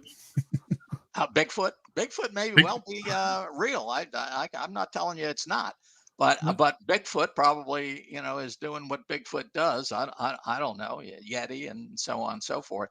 But yeah, you do start out, but you start out much smaller than a plant or a mineral. You start out as energy is conscious. All energy is conscious. Consciousness is an attribute of energy. So when the tiniest piece of energy that maybe takes 1 million of them to make an atom comes into existence, and it gets turned on, then it slowly evolves, and someday it will be like you and me, and someday you and I will be like these spiritual entities, much higher than us, but they will be even higher and wiser and smarter.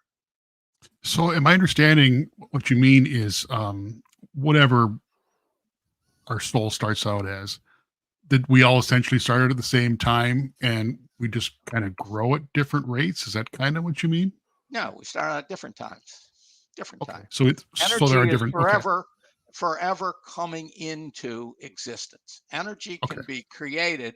It goes from dormant energy, which best of my knowledge, and I don't know this for a fact, it's infinite supply of it. But once it gets turned into vitality, if you will, or energy, then it's able to become, then it is conscious and is able to start to grow.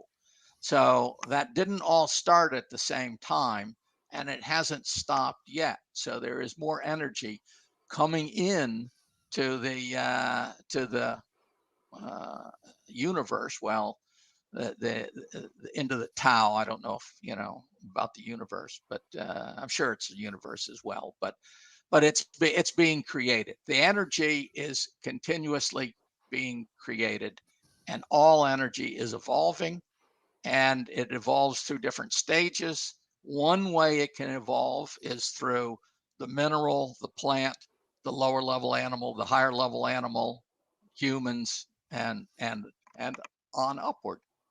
But that's something that we would be familiar with. So we would say, okay, that's how the evolution is happening. And it's the evolution, it's the consciousness within these entities that is evolving. It's not the physical form, which is just something that it takes to have experiences. Is it possible to end a consciousness, some kind of catastrophic event to just destroy that energy so it's gone forever? That's a good question too, Jeff. No, it can't be destroyed. Once you're conscious, you're conscious. That's it. It's there forever.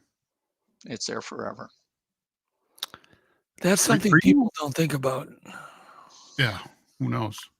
Are you aware of any institutions, private or public, that are actively researching metaphysical stuff? Well, the Monroe Institute is. I think Casey's institute up in Virginia Beach is looking at these type of things. You've got places out in California that are studying consciousness. Yeah, it would be the places that are studying consciousness that and there's a lot of them. There's a lot of science that's beginning to realize that, hey, this, what we're looking at is not working. For example, when we look at quantum theory, and I don't know how familiar you guys are with quantum theory, but I know you're aware of it. And right now, science doesn't have a clue about how quantum theory could possibly work. All the wave and particle aspects, the entanglement, so on and so forth aspects. But if you looked at it from the fact that these particles, and this is basically particle, quantum theory is basically how we explain the particle world.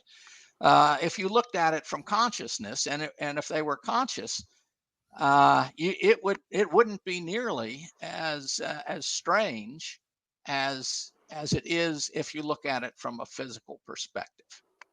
And so a lot of these guys, are beginning to think about it. David Boehm was a good example. I don't know if you know David Boehm, but he used to work with Einstein, and then he had a falling out with Einstein because he started out on relativity. He was a very smart guy, and then Einstein didn't care for the quantum side, so he went and he's probably wrote the quintessential book on quantum theory, and then he wrote another book after that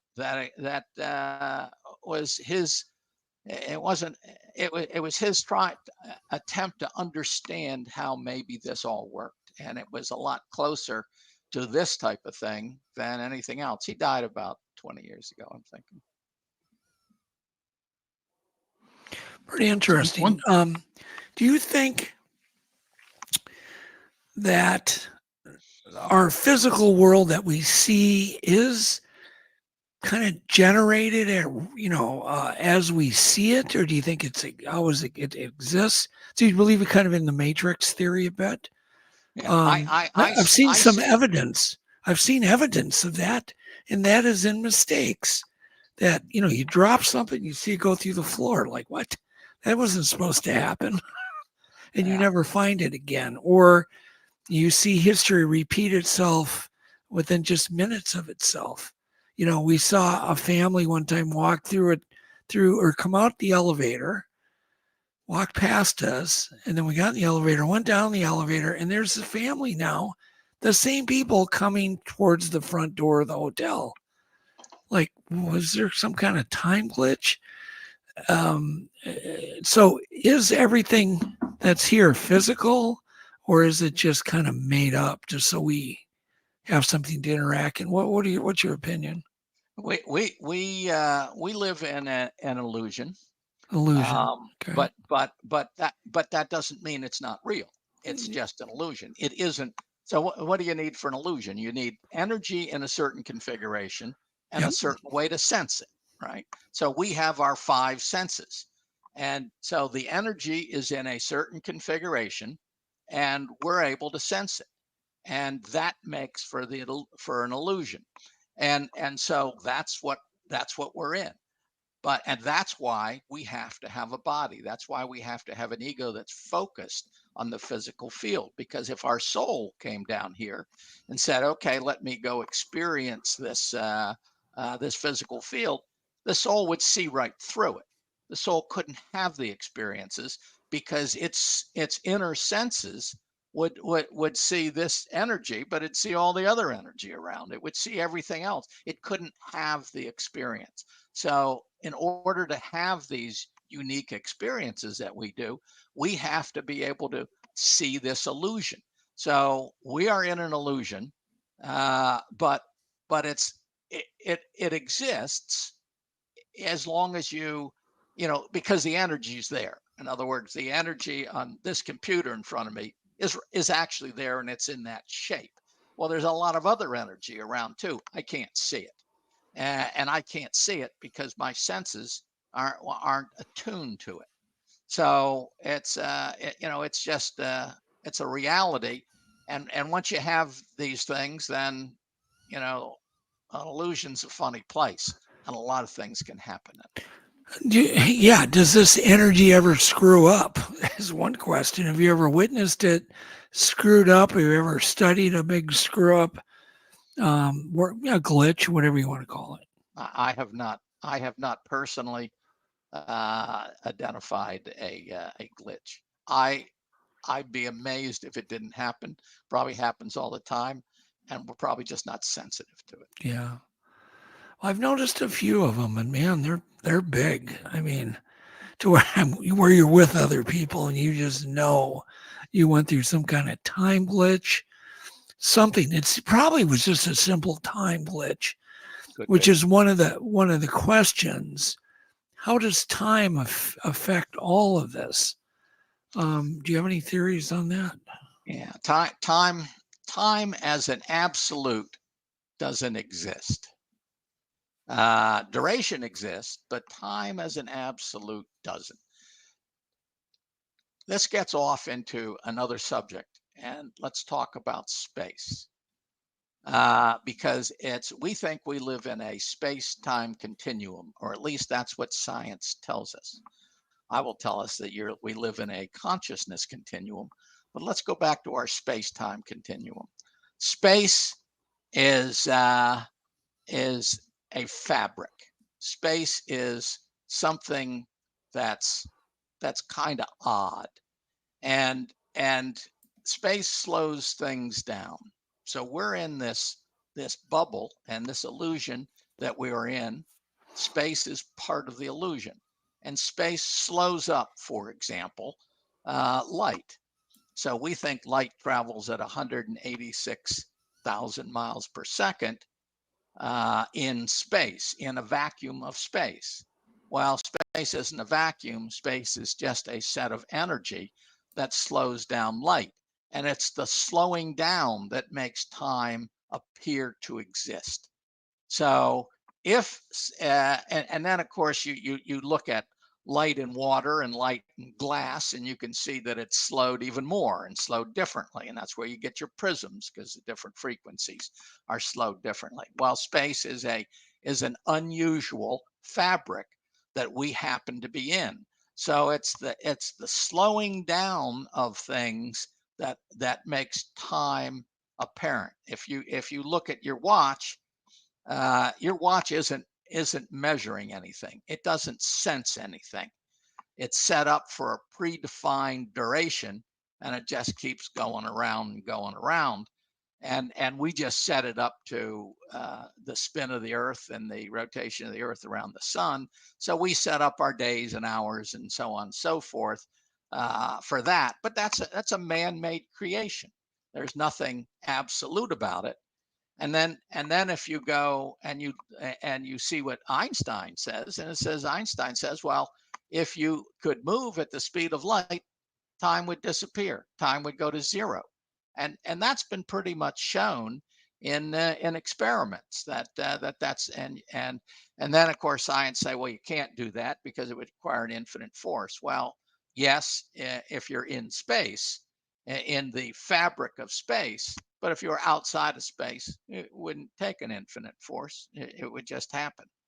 So time is a very odd thing, and I think it's extremely difficult for anybody living in this illusion to truly understand how time can't is a fabricated dimension.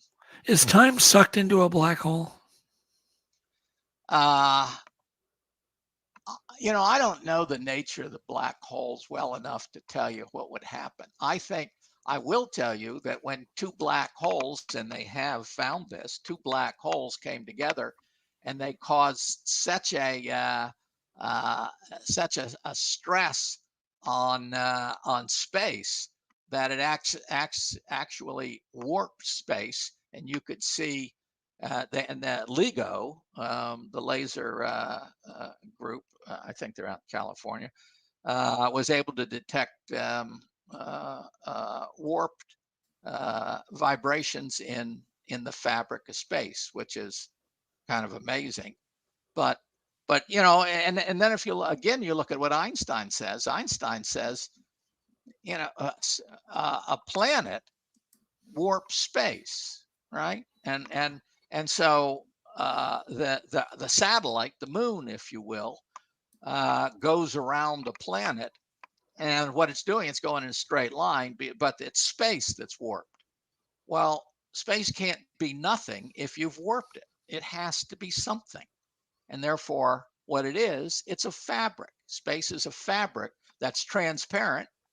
It's a place to put things, if you will, but it doesn't stretch throughout the entire physical universe. It's in our reality. I don't know how big it is, but it's in our reality. Maybe it's the size of our galaxy. I don't know. I don't have any clue. Yeah. Well, doesn't in theory small go on forever, David?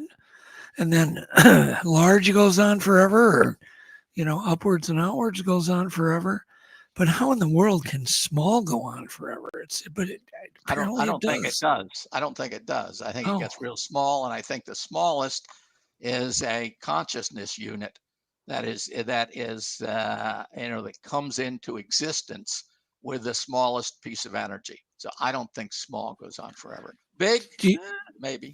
Do you think we will eventually be able to put consciousness under a microscope and see it with some type of new kind of microscope? I don't think so. I don't know. I don't know that. I don't think you can see consciousness, because what we're trying to do, we have inner senses, and those inner senses are what work for us when we are not in this illusion. In other words, when we die, we leave our eyes behind, and our ears behind, and our nose behind, and our mouth behind.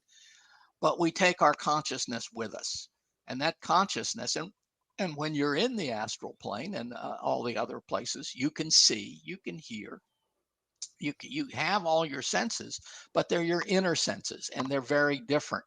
But telepathy is one of them, and that's how that's the method that they use.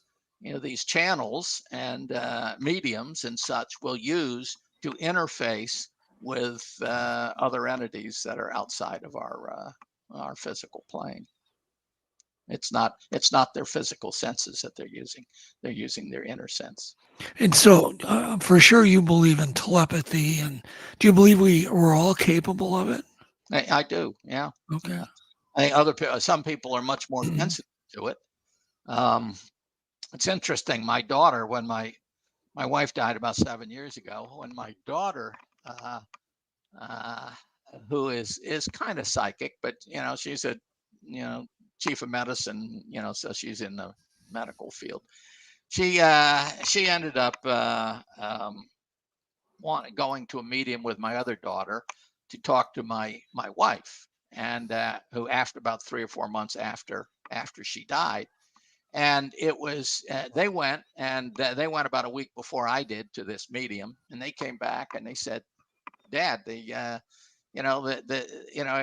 was all about you. Mom was was talking all about you, which surprised, I think, the medium, and because the medium didn't know anything about me and the kids.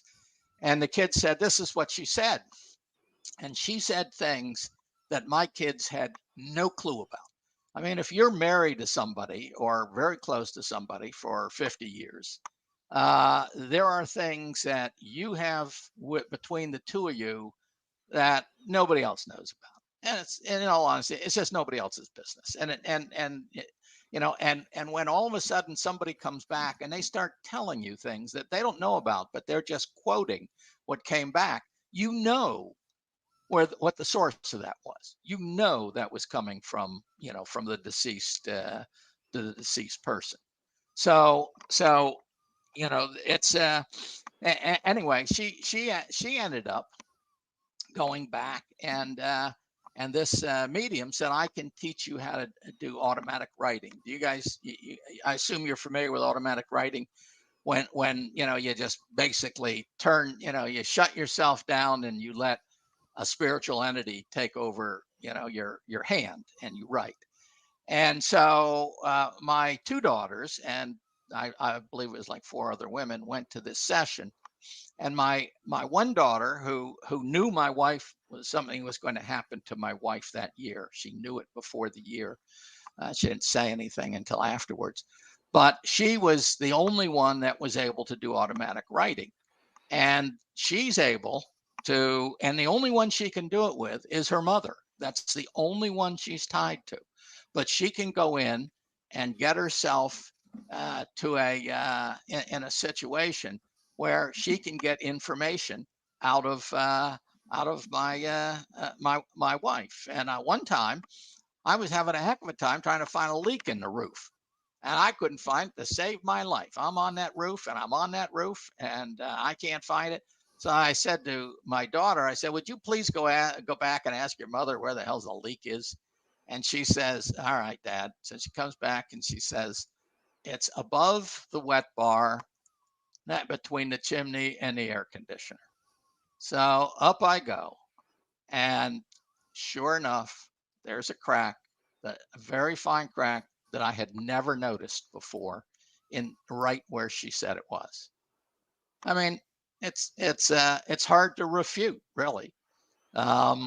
So it's a strange world, but yeah, and I think she's using her telepathic capabilities to do it. I think hers were a little bit more refined, maybe, to begin with, but my mother was able to. She was a devout Christian, and she would talk to God, and I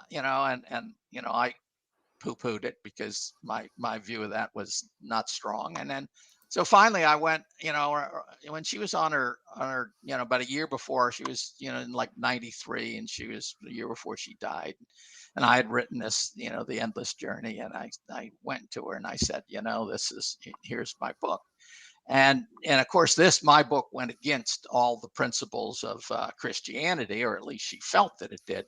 So I had her ask, she says, I'm going to ask God. And I said, all right, how are you going to know what God says? She said, If the answer is yes, I get a tingling from the top of my head down to my toes. And if the answer is no, nothing happens.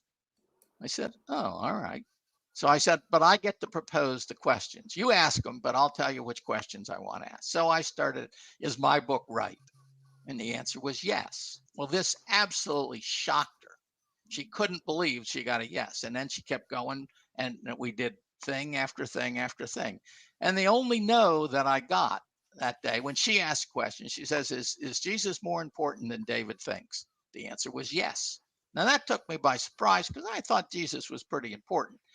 But in any case, she had a way of interfacing with her spirit guides. I am confident that these were her spirit guides that she was able to communicate with. So she had a psychic capability to do that. Didn't know, didn't understand it, didn't, but she did. So I think everybody has this capability, but I think some people have it a lot stronger than others. Do we all have spirit guides in your opinion, David? Absolutely. Do some of us have more than others, or do we all have the same? You probably have. Well, you probably do. Maybe you have about a half a dozen. Michael claims that they're all underemployed because nobody listens to them. So so I don't know what I can tell you on that. But yes, everybody has spirit guides. We are guided. You get a lot of your guidance when you're sleeping that you aren't aware of, but you get a lot of guidance. Whether you follow it or not, you have free will too, so you can follow it or not follow it. Interesting. Okay, well let's kind of switch topics here. One of the things that I of course am highly interested. I know a lot of people that watch our show are, and that is all of the thousands and thousands and thousands of constantly fueled cryptid sightings of Bigfoot, other creatures, Dogman, other things. What is your thought? How do these things, obviously they have to be real or we wouldn't keep seeing them. Now I don't know on what realm they're real, but they're real. I mean, I've seen them myself. But the question to somebody like you is how do you think they fit in? What's their purpose? Are they flesh and blood, pooping in the woods, fertilizing the ground, or are they serving, or are they metaphysical or some other thing? What are your thoughts? Well, I think there's many categories, and I would not want to guess what all the categories were, but I would think something like a Yeti or a Bigfoot is probably extremely real, totally physical, and very shy. Doesn't want to get involved with people, although people have seen them. Many reports have seen them. We didn't, we thought the great apes were a fake until about 100 years ago. So, there's an awful lot of land out there. Especially if you look at things like Nepal and some of that mountain area and such like that. You look at our Western country and all and up into Canada. There's a huge amount of wilderness out there, huge amount that it's just hard to believe that we know everything that's up there. I can't guarantee you that these are that they're real. But my gut feel is, I'd say there's a strong possibility in my mind that they're probably real beings and living their life, and they're just different than us. And there's I don't know where they are in the evolutionary scale. I'm not sure it makes any difference. They're having a life, they're experiencing something, and no different than us or a wolf or whatever. Some of these the other things that I can't say. I think some of them are real and maybe some of them aren't real. I don't know. But I think a lot of them are real. I think if you keep seeing them, they're probably real. It's like the alien population. People keep seeing them, keep reporting them. it's probably real. Yeah, you kind of, it's like UFOs. I mean, it's just when you have a phenomena that's fueled every day, every day, every day. My God, we have 10,000 sightings in GIS databases now. And that's just the ones that are reported, investigated. But for every one sighting, there's 100 that go, or 99 that go unreported. And that doesn't make them any less real just because somebody didn't report it. But so you just think, I'm surprised by your answer, but you think that they're just flesh and blood, making a living, staying out of trouble, staying in the woods, and that's it. Yeah, probably. Okay, Jeff. Where do you think they rate as far as sentience? You think they're sentient beings? I don't know if they're sentient or not. I don't know enough about them. Whales are sentient. Dolphins are That was sentient. a question. That was a question sentient. I was going to ask you, actually. Yeah, about whales and we're dolphins. Sentient. I don't know. I can't tell you if porpoises are sentient or not. Seth says they are, and Shepard Hoodwin says they aren't. But I'm not sure it makes any difference, does it? It's you are what you are. But I would have no idea if they were sentient or not. It could be, but I mean the great apes aren't, at least to the best of my knowledge. Anything else? Somewhere? No, those are the only three. Us, whales and dolphins. Yeah, and that's the only. Those are the only three that I think are sentient. What do you think raises them to that level? What makes them unique? I think it's just where you are in the evolutionary scale, and you come down here, and we do these cycles, and we haven't got into the cycles yet, but we do a cycle, and we're cycling through humanity, if you will, and that's what we chose to do this time, and that's the sentient experience that we want. Well, these other beings have decided that they want to see what a dolphin experience is. So they're experiencing their reality, which is clearly different than ours. I mean, they got sonar, they're in a water environment to breathe air, so they're experiencing something different. Whales are experiencing something different. So those just happen to be the sentient type of souls that that we've got in this particular cycle. And you don't go, to the best of my understanding, you do not go back and forth between them. If you want to be a dolphin, for example, you wouldn't come back. You wouldn't reincarnate as a dolphin.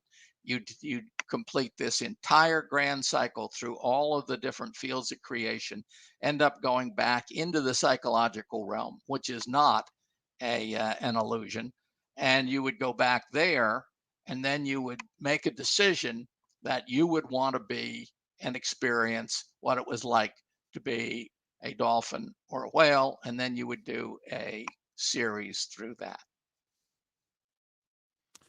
Do you think, wrong button here, there we go. Do you think it's possible to transfer consciousness into a machine? No. Not at all? Not the type. I mean, a machine, everything is conscious. That's the weird part. But it's different. It's a different kind of consciousness. It doesn't have an intent. If we create something like a table, that table doesn't have an intent. It doesn't want to evolve into a bookcase.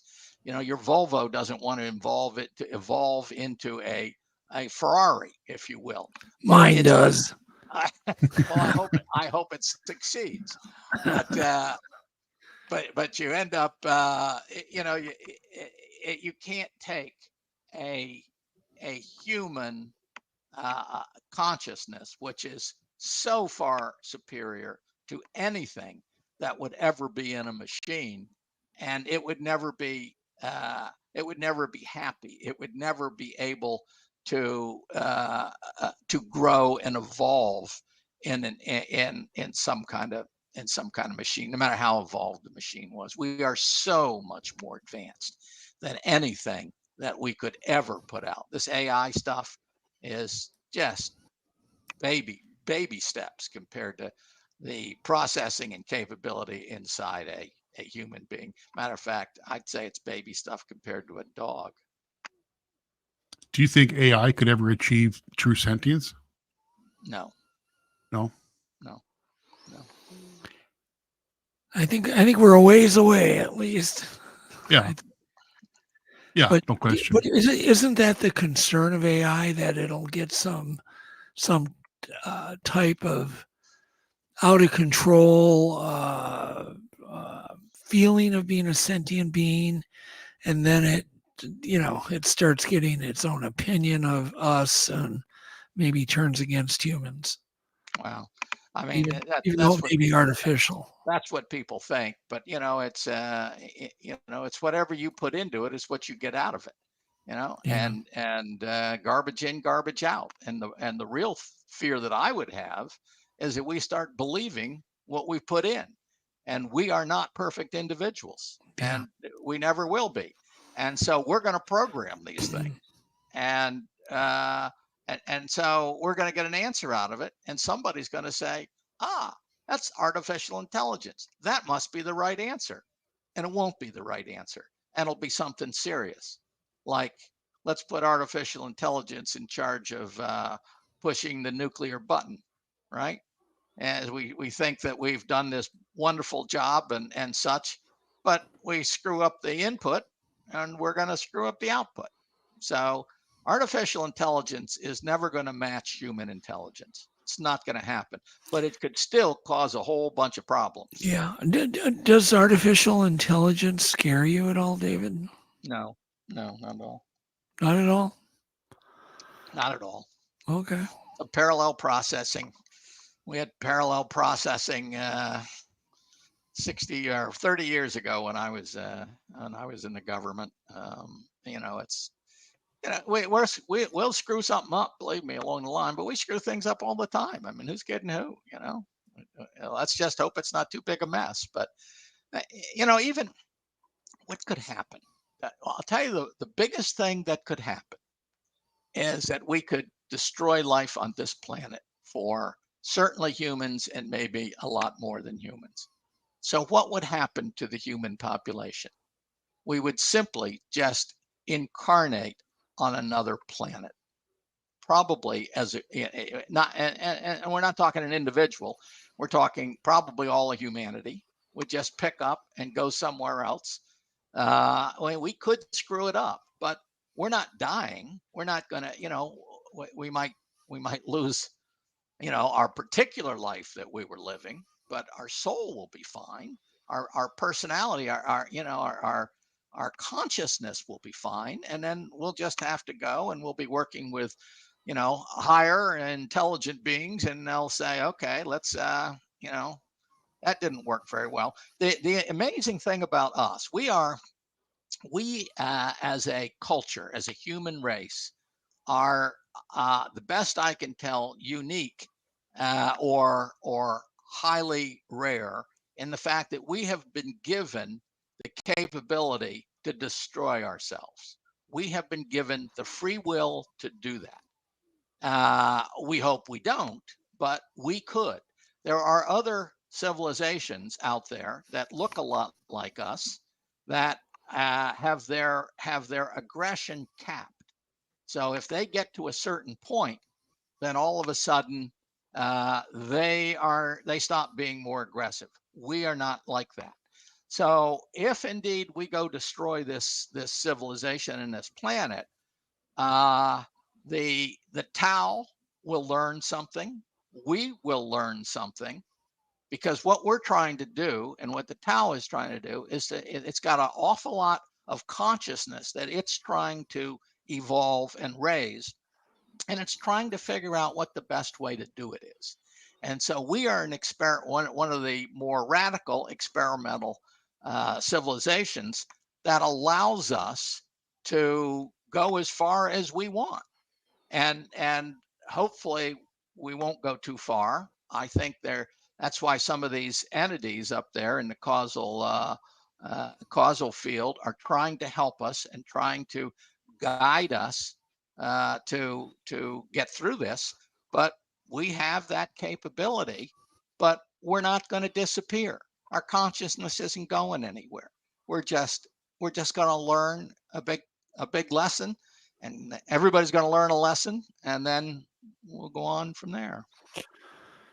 What are your thoughts? I know this has nothing to do with what we were talking about. What are your thoughts? Because you have an engineering background, and you're obviously, I'm sure you have friends at NASA and other places. The moon landing happened so many years ago. What, and there's so many videos being created how there's no way we could have gone to the moon back in the 60s, and some of the statements from NASA are quite confusing. Like, well, I've seen statements myself. Oh, we lost all that technology; it got misplaced. We don't, and you think about how primitive it was. I mean, we have more computing power in our phone than they had to launch whole missions. But what are your thoughts? Did it happen? And why haven't we gone back? The first question is easy. Yes, I think it happened. I don't think there's any question in my mind that it happened. Why haven't we gone back is a good question. And I don't know. I don't want to speculate. I have theories? Thoughts on it. But, well, give us your theories. Well, they're not. The stuff I've been telling you tonight, I'm really sure of. I don't want to go out and just start talking about things that I haven't completely looked at and convinced myself that they are right. Well, what are some of the possibilities? Look at it this way. Let's shift a little bit here. Okay. Why don't why are these if indeed we have all these alien civilizations around us, why don't they appear? Why don't they make themselves known to everybody? And at least Jeff, at a minimum. And I think that they're afraid of us. And they're afraid of us to the perspective that I would be afraid to go live in a cobra den. I could kill all the cobras should I choose to do that, but that's not my goal. But if I went in there, I'd be afraid they'd bite me. And I think they look down at us and they see a civilization that is somewhat out of control with uncapped aggression. And I think they want to be very cautious about sticking their foot in the water and hanging around with us, because I'm afraid I think that they're worried that we'll do something irrational. And I would be amazed if we wouldn't, if we had enough interface with them. Okay. So you take that back and then you say, okay, how does that tie in with why we didn't go to the moon back? I don't know. Did somebody tell us not to? Yeah, I mean, we've all heard those theories. Yeah, I don't know. I don't know. It's a mystery. It's a mystery. It is a mystery. It just doesn't make sense. Yeah. And of course, it doesn't make sense why we haven't gone back. Is that what you're saying? Yeah, it doesn't make sense to me. Yeah. All of a sudden, we've skipped the moon and now we're going to Mars. Yeah. That's well. I think part of it is there's just not. Number one, it's enormously expensive. Two, I don't know that there's a whole lot we can gain from getting people on the moon. I don't know. It just doesn't seem. I mean, there's not that we know. There's just not really good metals there to mine. It's just kind of a big rock. Well, they don't know. They haven't drilled into it. Nobody's drilled into it. No, but they've done all kinds of. I'm trying to think of the word, like just magnetic, looking for magnetic anomalies and that kind of stuff. I don't know. I think that's my theory. I don't know for a fact, obviously, but it doesn't seem like I think Mars is much more worthwhile. And in some ways, Mars is actually a little bit easier to get to than the moon, as strange as that sounds. But the moon is so damn close. It's only, 250,000 miles away, basically. Yeah. I mean, you could drive your car there, Jeff. Yeah. If you had enough time off work. Yeah. That doesn't happen to me. So I don't know. Okay, well, moving on. Ghosts. What are your thoughts and feelings on seeing a ghost, an entity? I had my first experience with what had to be a ghost. We were in a theater, David, me and Yvette. We're watching a Christmas movie, a comedy. We're not thinking about ghosts. And a man comes walking down the stairs from the top. And there's only a few people in the theater. And he comes down and he goes out the door. Shit, even 2 seconds later, he's at the top of the stairs, comes down the stairs and goes out the door. Same thing over and over and over, 50 times. To the point now I'm not watching the movie anymore. I'm watching the ghost. And that's all I'm watching. That's all Yvette's watching. We're watching this guy appear at the top, come down and go out. And he had a bank deposit bag in his hand, and a trucker hat and sunglasses on. What in the world? And there's no way to get in the theater. So when we walked out, the two ticket takers go, "What's with that guy?" Because they just kept seeing him come out, never go in, right? And they were freaked out. And I said, "Do not take your eyes off him. Watch." And we didn't. And he disappeared right in front of all of us, 4 of us. In broad daylight, lit under the fluorescent lights. Wow. He just gone. I absolutely believe in ghosts, and I think what ghosts are, they're an apparition, of course, and it's basically a individual, mostly people, but it can be animals, that have not transitioned fully into the astral plane. And we have on all of these different planes or fields, if you will, various levels, and we're at level 4 in the physical plane, but there's 5, 6, and 7 also. And we have an ephemeral body that's it's like our aura that can exist, and the purpose of it is to exist at a in the 6th or 7th level. And if the individual was so focused on the physical plane and felt that it had things that it had to do, so most of the times you see very repetitive things from these apparitions. Is that normal behavior, this repetitive? Yes, it is. It's very normal behavior. And what it is, it's these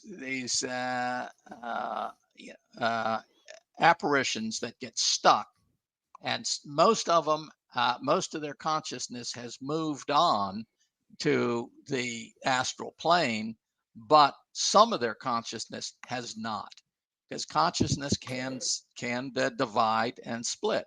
And so a lot of times it'll happen if they think that they died too early or didn't get something done that they really felt that they had to do. They had to take care of.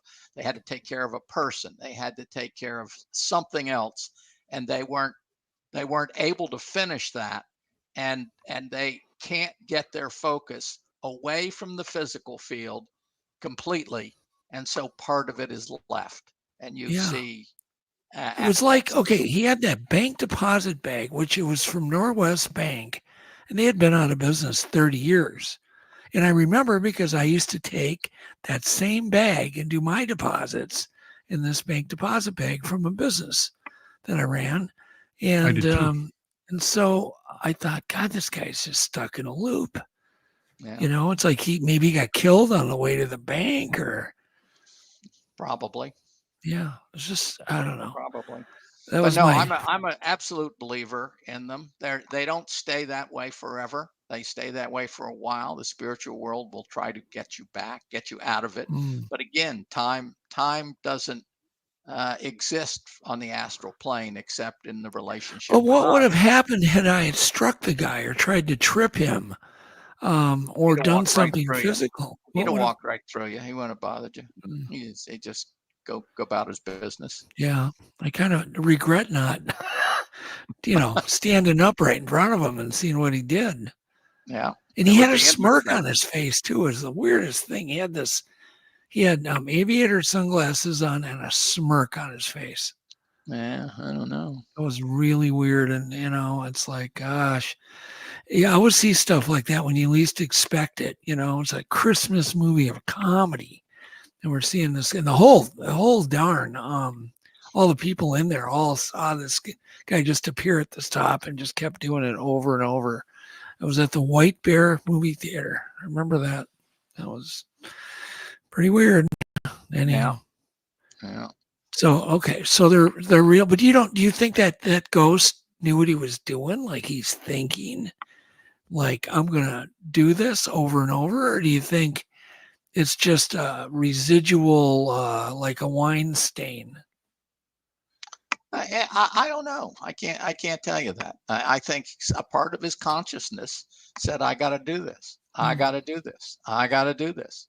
Over and over. I think, he's stuck in a loop, and somebody's got to get him out of it, and somebody will get him out of it. Yeah. I don't know when, maybe a while. I've run into things like that too. And, and every once in a while, it's a strange thing that, all of a sudden, somebody is doing things, and it's not always a loop. It's not always a loop, but it's not uncommon to be a loop. Well, it's such, since you brought it up, what have you seen that was strange, you couldn't explain, a little shocking, a little educational? I mean, has there been things, or have you lived a very sterile life and have not seen anything? My wife and I were in a hotel. Where were we? Out in North Dakota or someplace, and we were in a hotel that supposedly we stayed in a room, and all of a sudden I got up in the morning and I found my computer on the floor, and I had it put away, but my computer was on the floor. So I said to my wife, I said, what'd you do why'd you get out my computer? She said, I didn't get out your computer. So then I go to check out, and the people said, did you notice anything strange in your room last night? And I go, why should I notice something strange? Well, there's a little girl that died 100 years ago, and she likes technology, and she seems to be in that room. And my wife said before that, she says, I heard footsteps in the wall, and I thought, no, that must be outside. So no, that's not outside. It's in the wall.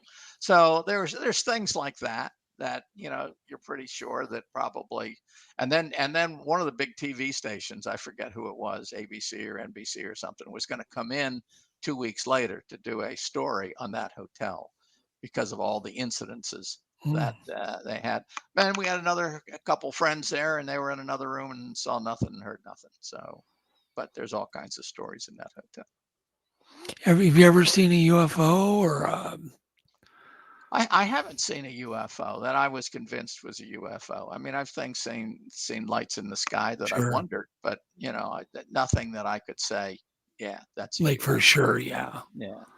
That's interesting. Well, how in the world did you get into all this, all these topics about death and whatnot? I mean, was there some trauma that you experienced at some point? Are you afraid of death? Like all of us, are you maybe a little more afraid, or did you have a good, somebody you love die? Did this happen when your wife passed on? No, this has been my passion all my life. Oh, okay. And when I was a teenager, my dad would give me these oddball books. He was an intellectual guy, and he would read all these things. He'd read Velikovsky's World in Collision and such, and then he'd give me this book, and he'd say, what do you think of it? And I'd say, Dad, I don't really have a clue what I think of this thing. And he'd keep feeding this stuff, Aku Aku, and all these things.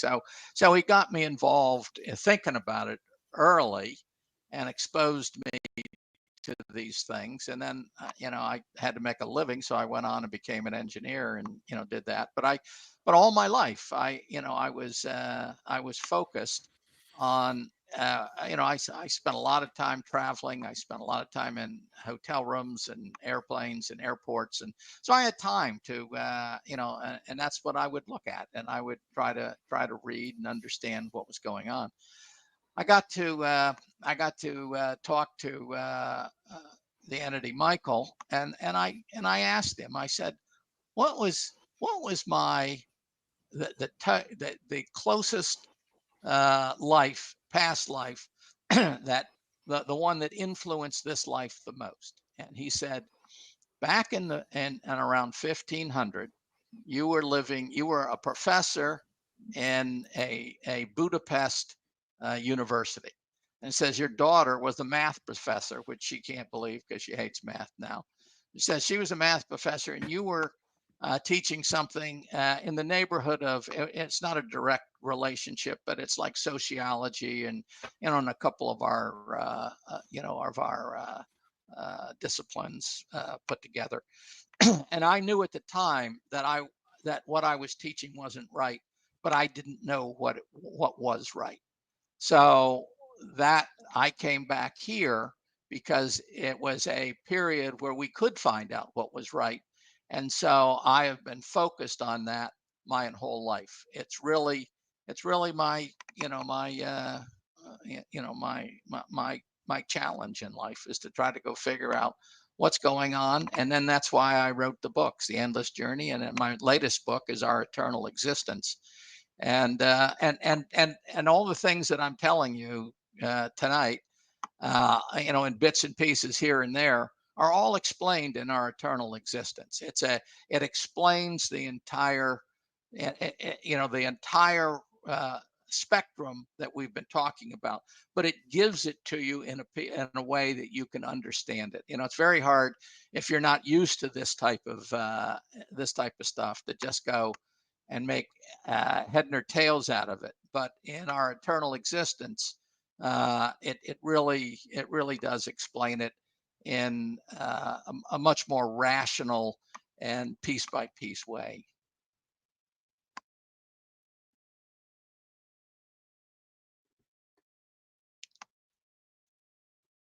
I'm losing you. I can't hear you. I can't hear you, Doug. That's because my mic was muted like a dork. Dork. There you go. Can you throw up his book cover? I sent it to you, Jeff. There we go. And how long did it take you to write this book? This book about 3 years. 3 years. Yeah. Is there been? I mean, it's kind of a vague concept. So, have you sold a lot of these books? Because you just, me as an outsider wonder. Like I publish books, and I'm like, a book like that's either going to sell really, really, really, really good, or is it going to sell at all? Yeah. I mean, it's. I wouldn't call it a fast seller by any stretch of the imagination, but I write it. I wrote it to explain what I learned. You wrote it for you.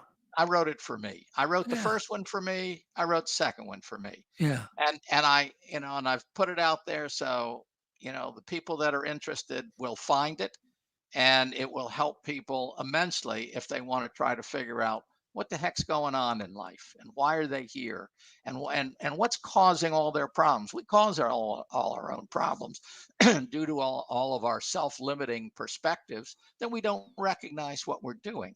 And I explain that in the book, and I explain how you don't have to suffer through this life that you're living. You can make changes. Not easy, but you're causing all your problems, and this is why you're causing them. And you can change them because you're causing them. And we like to blame things on other people. But the fact of the matter is, there's no victims in this world. It may look like there are, but we cause all of our own problems. And the beauty of that is we can fix them. So when a person experiences trauma, let's say they get in a car accident and die, does that baggage carry through to the next life? Yeah. And You can't walk away from your problems. And even though you don't have to deal with it immediately when you die, you can rest and relax and such. But the things that you need to work on, you're gonna have to come back and deal with that issue. You can't run away from them. You know, people commit suicide and they say, I just can't take it anymore. I got to leave. Well, you do leave, but you don't leave your problem behind. You know, in time, you'll incarnate into another life, and that circumstance will come up and you'll have to deal with it. What are your thoughts on how long a person has between lives? Is it 1,000 years? Is it 4 months? Is it 2 weeks? 1 day? What is it? What do you think? Well, it's certainly not 1 day or 2 weeks. And I'm not saying you couldn't come back then. It's just that you wouldn't, because you have to digest the last life that you have. You're not going to want to pop back in until you have your life analysis and, you know, and you think it through. And then lives take a lot of planning. So you don't want to just storm into a life without having it well planned. So I would think 100 years is much closer to the number. Can it be 1,000? Yeah, it could be.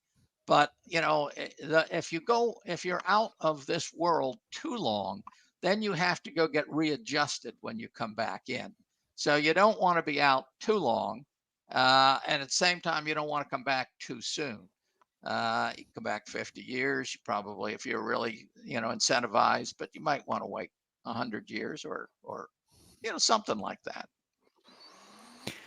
Yeah, I when I was young, I don't have many more. When I was young, I would have the start of an out of body experience. Yeah, the start of it. Okay. And I remember feeling the weight of gravity was the most striking thing that I remember. How my body felt like it weighed 1,000,000 pounds. And I used to go to my dad. I couldn't even explain it. I kept telling him I'm turning into the Rock Man. I don't like it. Because I would feel the weight of, like, you know, rocks and boulders. Like my body would be so heavy. That's when you came back. After you came back. Well, I don't know. It could have been that. I don't know. I was too young. But Yeah. I do remember floating up to even a screen and seeing the little dust particles in the screen before I went up to it or through it. So I could see. But I remember being scared and coming back. But I always remember feeling really heavy, like, oh my God, gravity's like really something. Yeah. You know, from no gravity to feeling this gravity. And so I called it the Rock Band. Is that something that's kind of normal, or is Well, I think it is quite normal. I wouldn't say everybody has it, but it's certainly, you know, out of body experiences are really quite normal. And for a lot of people that are gifted, that they can do it really on command. And there's been a lot of documentation on that. Military documentation. You remember the probably the most famous one is when Jimmy Carter was the president, and the Russians, the satellite went down in their not satellite, but their bomber that was set up for all their spy equipment, and it went down the middle of Africa, and they couldn't find it, and we couldn't find it either. So they've got this woman, and I think the CIA found this woman, and I believe her name is Rosemary Smith. And this was back in the 70s, maybe 74, something like that, 72. And they gave her a bunch of maps, and through out of body experience, she was able to identify remote viewing, which is the same thing, identify within about 50 yards of where that plane was. CIA went down and got it, and I assume they took all the interesting stuff out of it that they were, but they beat the Russians to it. But she did that through a remote viewing or an out of body experience? Same thing. Remote viewing, out of body, same thing. I didn't know that. Mm-hmm. I didn't know that. It's just, you can talk about these things all day. It would sure be nice to have really, really solid answers. But I'll tell you, I'm an open-minded person. Very open-minded. I know that Jeff's got some. I'm psychic. I can tell Jeff's got a question. Jeff. Yeah. Well, you mentioned a little bit ago about up to 100 years going through this review process. Yeah. Do you think you interact with other souls that are in the same place, or do you just interact with higher entities that are trying to guide you? Probably mostly your soul, and when they create other, they say, okay, here's the decision you made and here's what happened. So your memory will tell you what that is. And then they say, but here, if you made this decision, then this other thing could happen. I don't think there's other souls playing the role of those things. I think they create thought beings that will show you what would have happened. It would be my guess. Does this take place in some kind of environment, or is it all just like an internal consciousness? No, I mean the astral plane. You think, you think that that's another Earth. You think you have your own astral body. So, and because you're, our body is certainly not. We think it's solid, but it's not. It's mostly air, mostly Right. nothing. Well, that's the same way it is there, except it's less dense. But you don't think it's less dense, just that you have different parameters that you're able to work with because you're not limited to the environment, the physical environment that we're on. So where does it take place? They probably create an environment, an illusion, if you will, that says, okay, here's what happened. Now let's look at this. So they just go through. They have all your memories, and you're not the only one that gets the memories, because your memories end up going to the Akashic field. Maybe they cut some back because they don't need to send everything that you felt and such, because it isn't important. But they have this information, so they create this illusion that shows you what would have happened and how you caused these things. So it's probably just a self-created illusion that they do. Interesting. Well, we are way over time. Check out David's book, Our External Existence, a Metaphysical Perspective of Reality. Is this available on Amazon? Yes, it is. And I have a website, davidgaggin.com, and that's Gaggin, as you can see on the screen. Yeah, great. And davidgaggin.com, you go to that, and both of my books are there, a quick explanation of them. You can tap on them and it'll take you right to Amazon where you can purchase it. You can, all my old radio shows, or a lot of them, are on that website, so you can listen to them. Shepherd Hoodwin, you can listen to Shepherd on there. He's a channel for Michael. But I have probably 100 shows on there.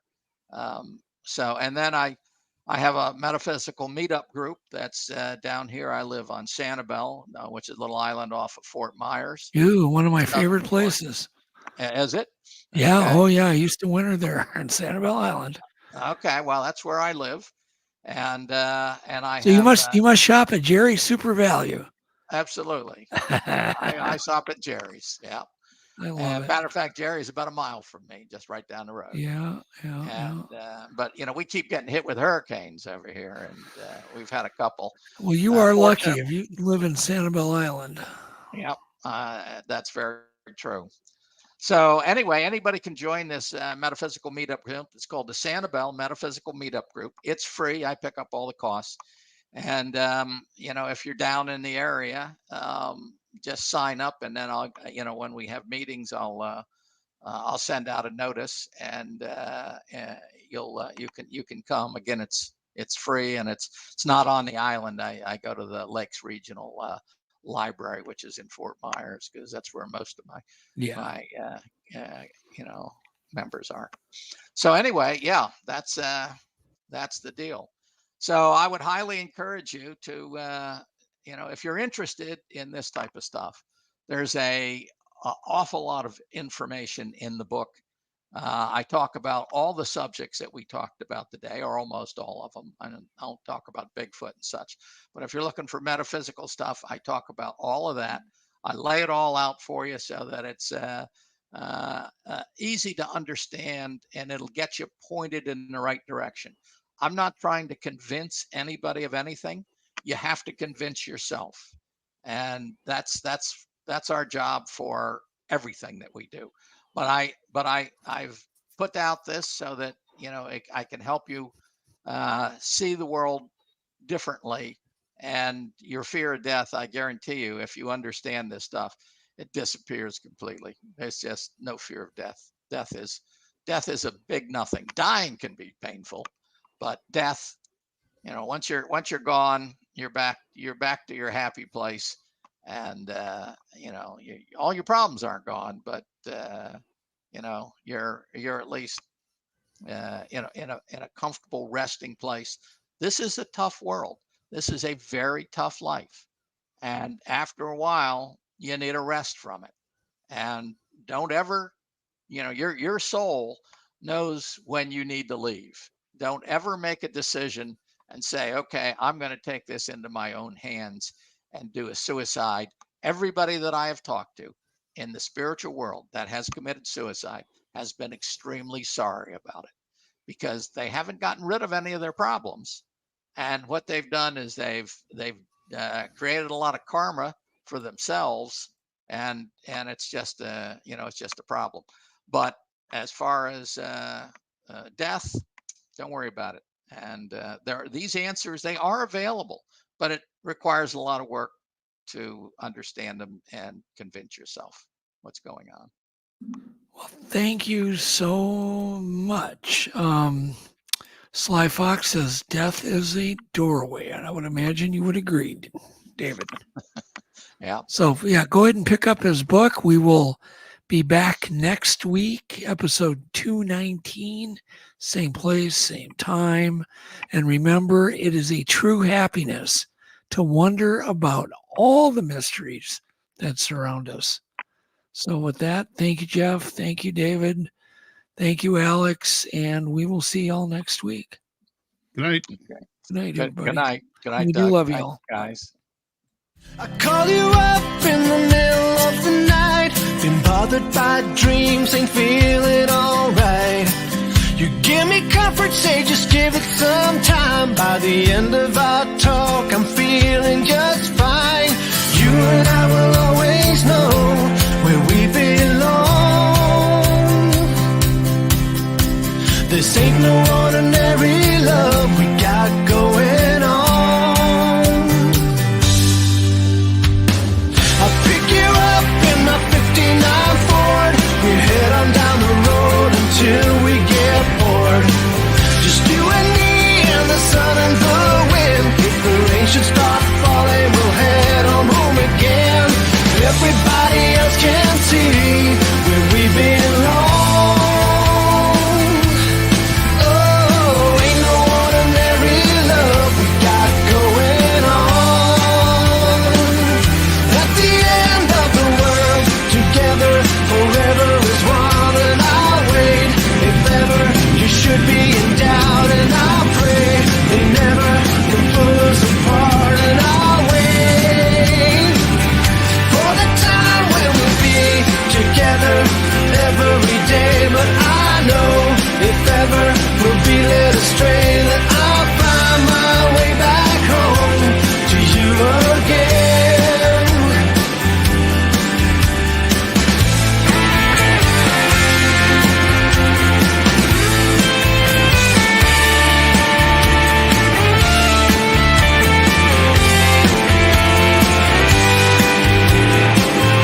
At the end of the world, together forever is one, and I'll wait if ever you should be in doubt, and